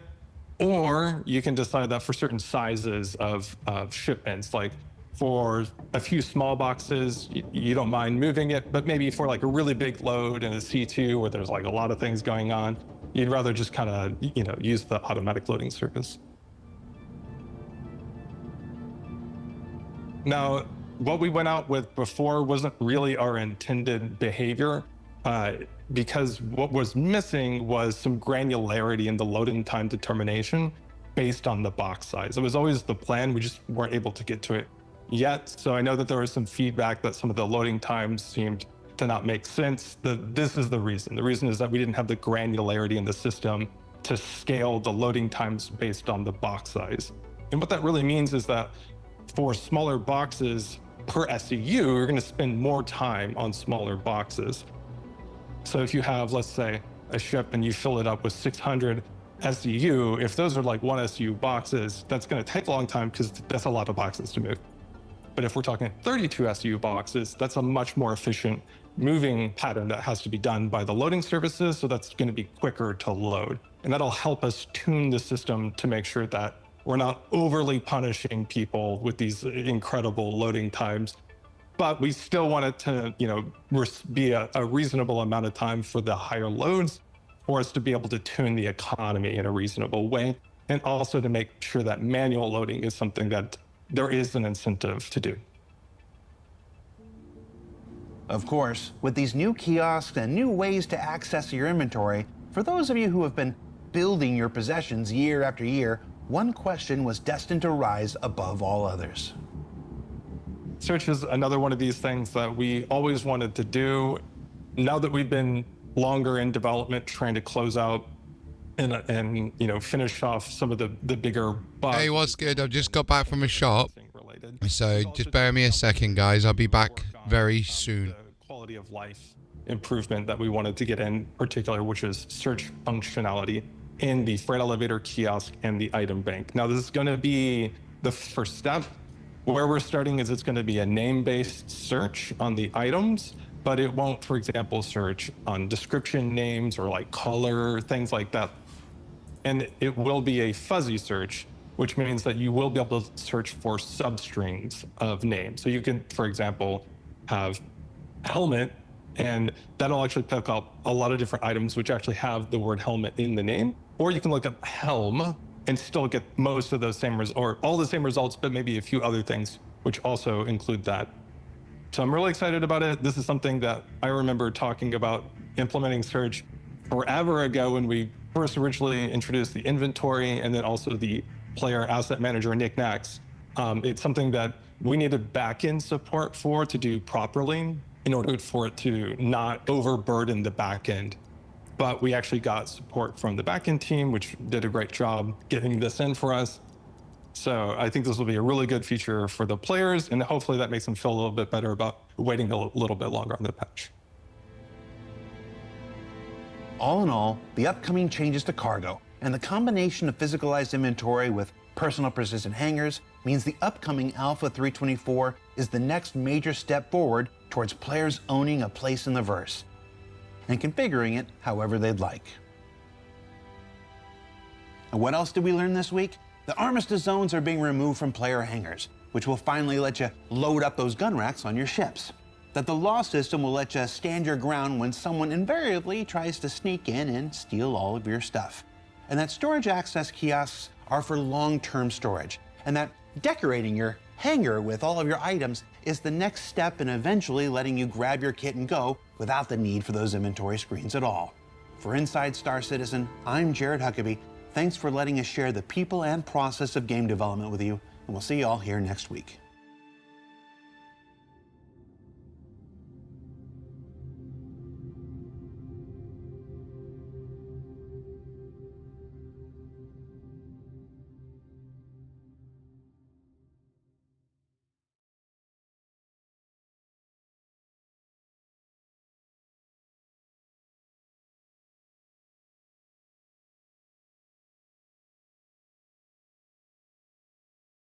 A jump point connects 2 points, disparate spaces in the physical space. So basically you go through an opening on one side, you travel through a sort of a tunnel, and then you pop out somewhere else in space.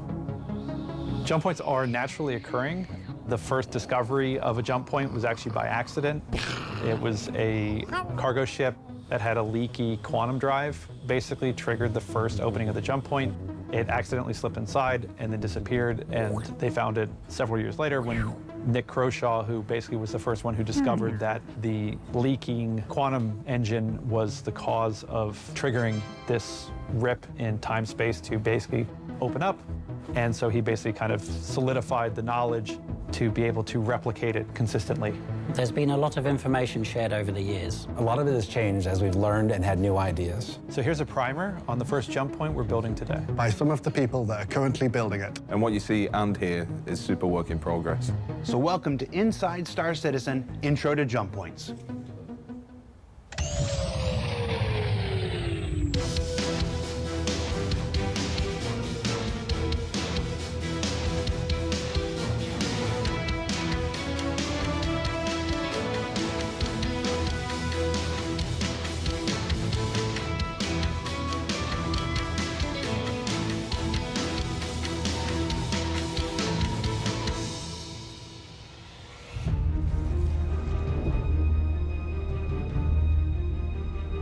So a jump point is basically the means at which a player is able to transition from one solar system to another.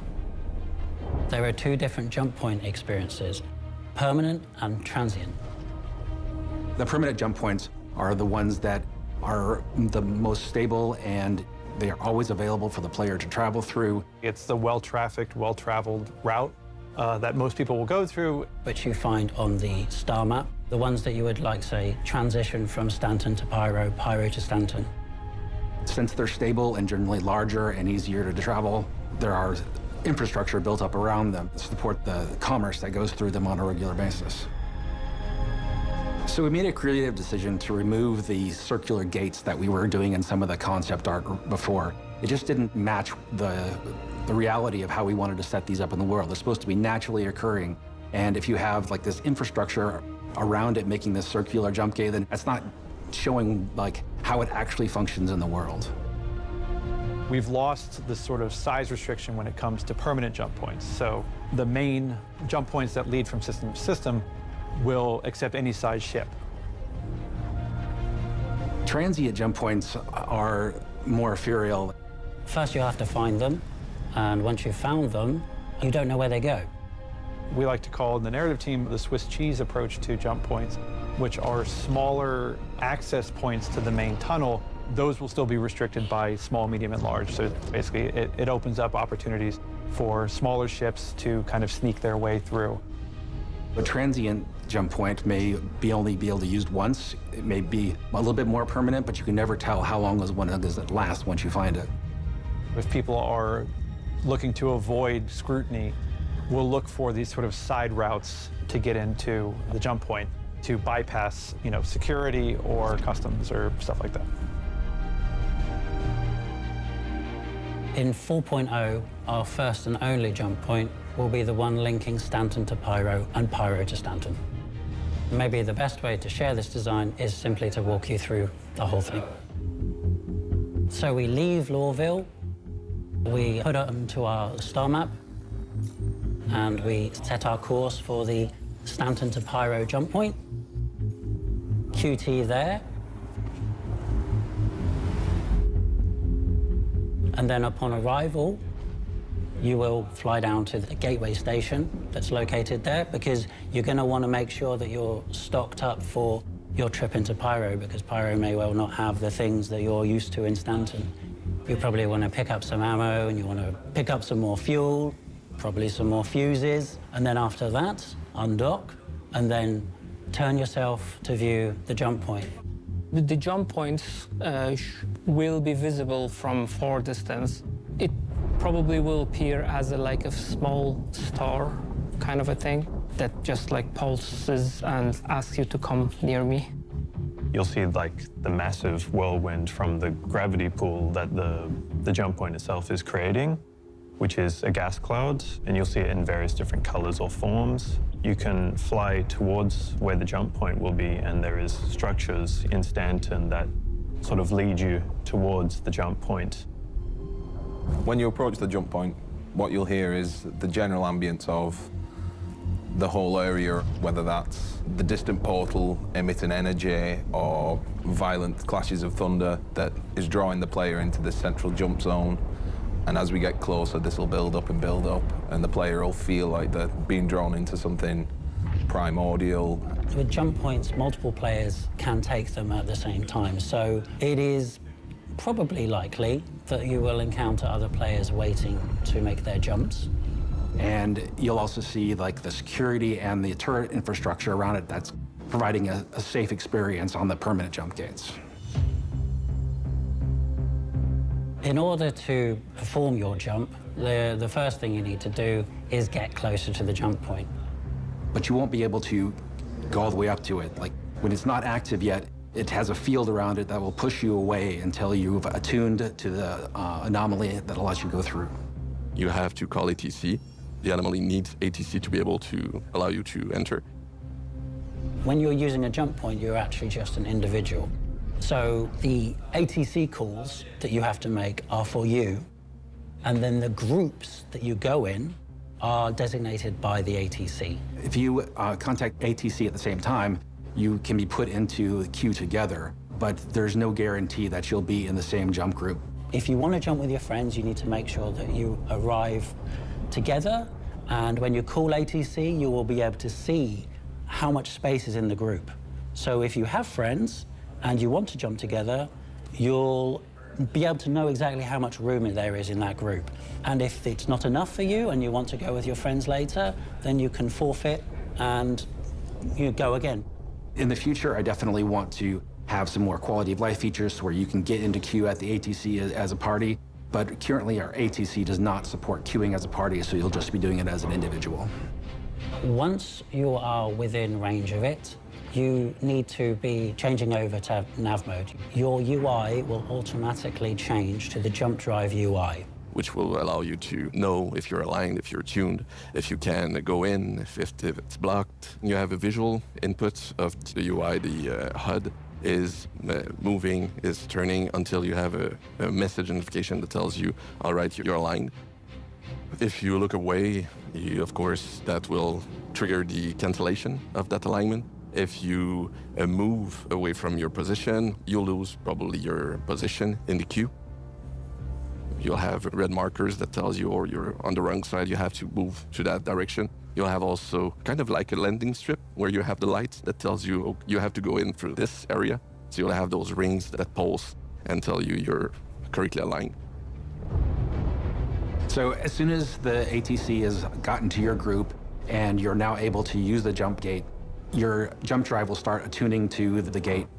And once you have authorization and you have opened the wormhole, you'll have the tuning visual that's really similar to the aligning, but with tuning messages that tells you what you need to do. And once that's done, you'll have tuning access and you'll be ready to go inside. While your ship is attuning, you'll see rippling in the anomaly. And as soon as you are tuned, then you can fire a burst of quantum energy into the portal that will rip it open, and you'll have a gate in space that allows you to see the tunnel beyond and travel to your new star system. When it opens, you'll hear the space around the jump point being ripped apart and everything being drawn into it. A really guttural, swirling sound of all the space around the jump point being dragged into this one singularity. During this drawing process, the ships are drawn in automatically. You don't have to control anything. You don't have to do anything. There is, in fact, nothing you can do that would stop you being drawn in. So the plan right now is if there's any obstructions in front of you when you're trying to attune to the gate, that'll break your attunement. So if somebody gets in your way while you're trying to attune, your attunement will pause until that obstruction has gone away. However, if anybody gets too close to the jump gate and they're not attuned, then they're going to get pushed away, which should clear the area for anybody who's trying to get through. So for the people who want to block a jump point, we are actually considering our options as to how to prevent that from happening. When you cross the threshold, you'll hear an instantaneous whip of the ship being pulled in and the changing of atmosphere between deep space and this singularity that you're being dragged into. Once you're in the tunnel, your ship will be flying at a set speed that's determined by the flow of energy through the tunnel. You'll hear the space around you flying past you at a great pace, like a really long cosmic drain pipe. And you don't have any control of how fast you're going. You'll speed up in the straights and slow down the corners to a certain degree, but you still have to navigate. The tunnel itself is something else. It needs a lot of technical and graphical things that needs to happen. We've got flickering lights, some type of ethereal type of particle effect to show you type of the direction we're flowing. We also have fog effects, and this idea that you're always moving towards a strong, bright light in the distance. The idea we're going off so far is that we're working on the bending of light. You'll see impressions of the exterior, the location you've just come from, and also hints at the way you're going to. The walls of the tunnel type of curving the space-time around you, and eventually, as you travel through the tunnel, that distortion will move away from the initial system you started in and then blend slowly towards the new system you end up in. We can kind of do anything we want because it's an enclosed space, so we're doing things like, on the rendering side, we're taking the sunlight, which we don't normally need when you're in an enclosed space, and we're reusing the sunlight, all the text that goes behind that with high-res shadow maps and these type of things, and directional occlusion, and then reusing that to create a flickering, pulsating effect in the tunnel. And we can take a lot of shortcuts and do a lot of cool things that aren't really possible in the rest of the game because we have this totally enclosed and bespoke play space.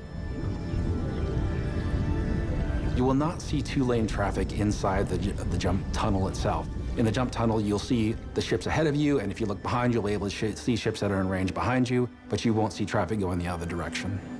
Why do you hate fun? It's not that I hate fun, it's that I want everybody to have a good experience in this tunnel, and if there's other ships that you can collide with, we want to avoid that kind of situation. The players' ships, when they're traveling in the tunnel, are going to be in a line. So it's going to be, the term that we use internally is ducks in a row. So one ship behind another ship behind another ship. There'll be some obstructions in some of the tunnels which you have to dodge around.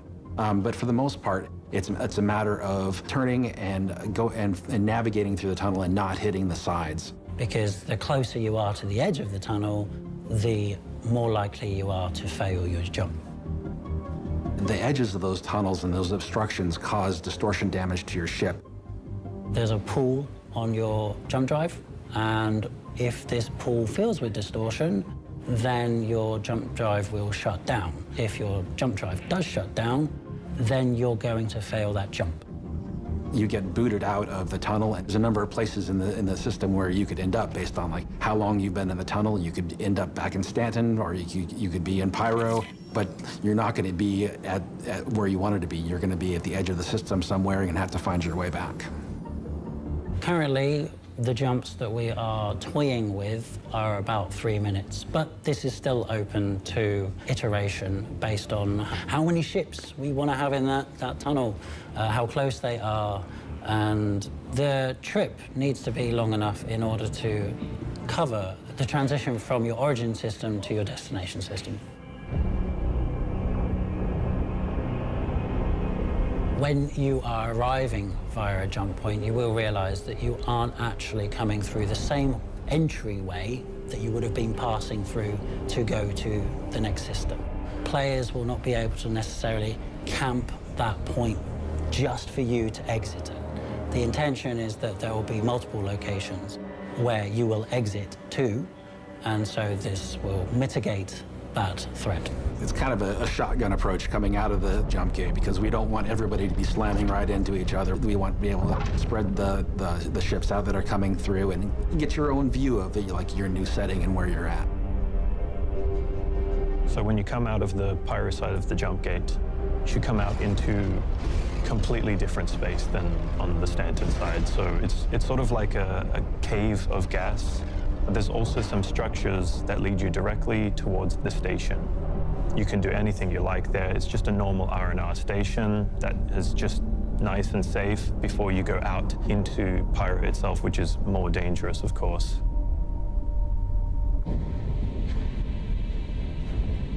We've already shown on the tech preview that you can enter a jump gate and come out the other side, and we've got the ability to transfer servers. We've got that working even better than we ever thought we could at the beginning. We want to make the experience of going through the tunnel as seamless as possible. We don't want it to be super hard, but we want it to be engaging. We're going to save the challenging experience, the super hard acrobatics for the transient gates when we get to them. We're dialing in the numbers about how many people jump at the same time, distance between ships, precisely the speed at which ships move down the tunnel, things like that. There's a lot of variables involved in balancing it, and there will be far more testing in the tech preview channel for jump points, so you can look forward to helping us figure out there. Yeah, it's really exciting to be to this point where we're able to deliver this new system of transferring yourself from one star system to another, being able to visit an entirely new star system, and having that experience of going from Stanton to Pyro. It's going to be exciting. Thanks for watching, and we're all really looking forward to being able to make these jumps and just a normal part of our gaming life. There you go. Which is fun, because jumping is fun. So what did we learn this week? Well, hopefully a whole heck of a lot about the first jump point that's currently in development and scheduled to make its way into Star Citizen Alpha 4.0 in just the next few months. Yeah, I didn't say before the end of this year. We're still targeting something a bit sooner than that. And that's all I'm going to say. And while jump points are a major milestone for the development of this game, before we let you go this week, I'd like to talk to you about a different kind of milestone unique to the program that you're watching now. ISC began in April of 2019, and since then, we've managed to tell a variety of different stories about more aspects of game development than you're probably likely to find anywhere else. That's 200 episodes so far, including the one that you're watching right now, with no plans to stop or slow down in the future. But this journey didn't start in 2019. That's because ISC is only the latest form of a program that's nearly as old as our project. Before then, we were proud to bring you Around the Verse, the talk show at the end of the universe. First created by Ben Lesnick and Sandy Roberts, and hosted by an entire cavalcade of CIG developers filling in here and there, with segments that sometimes spawned into their own series like Bug Smashers, Lore Maker's Guide to the Galaxy, Ship Shape, and more.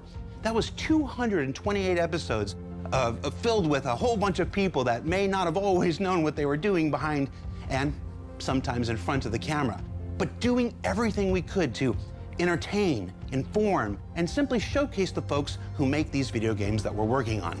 But even they built their legacy on our first weekly behind-the-scenes talk show created by Eric Peterson and Michael Moreland called Wingman's Hangar, with Hangar with 2 A's.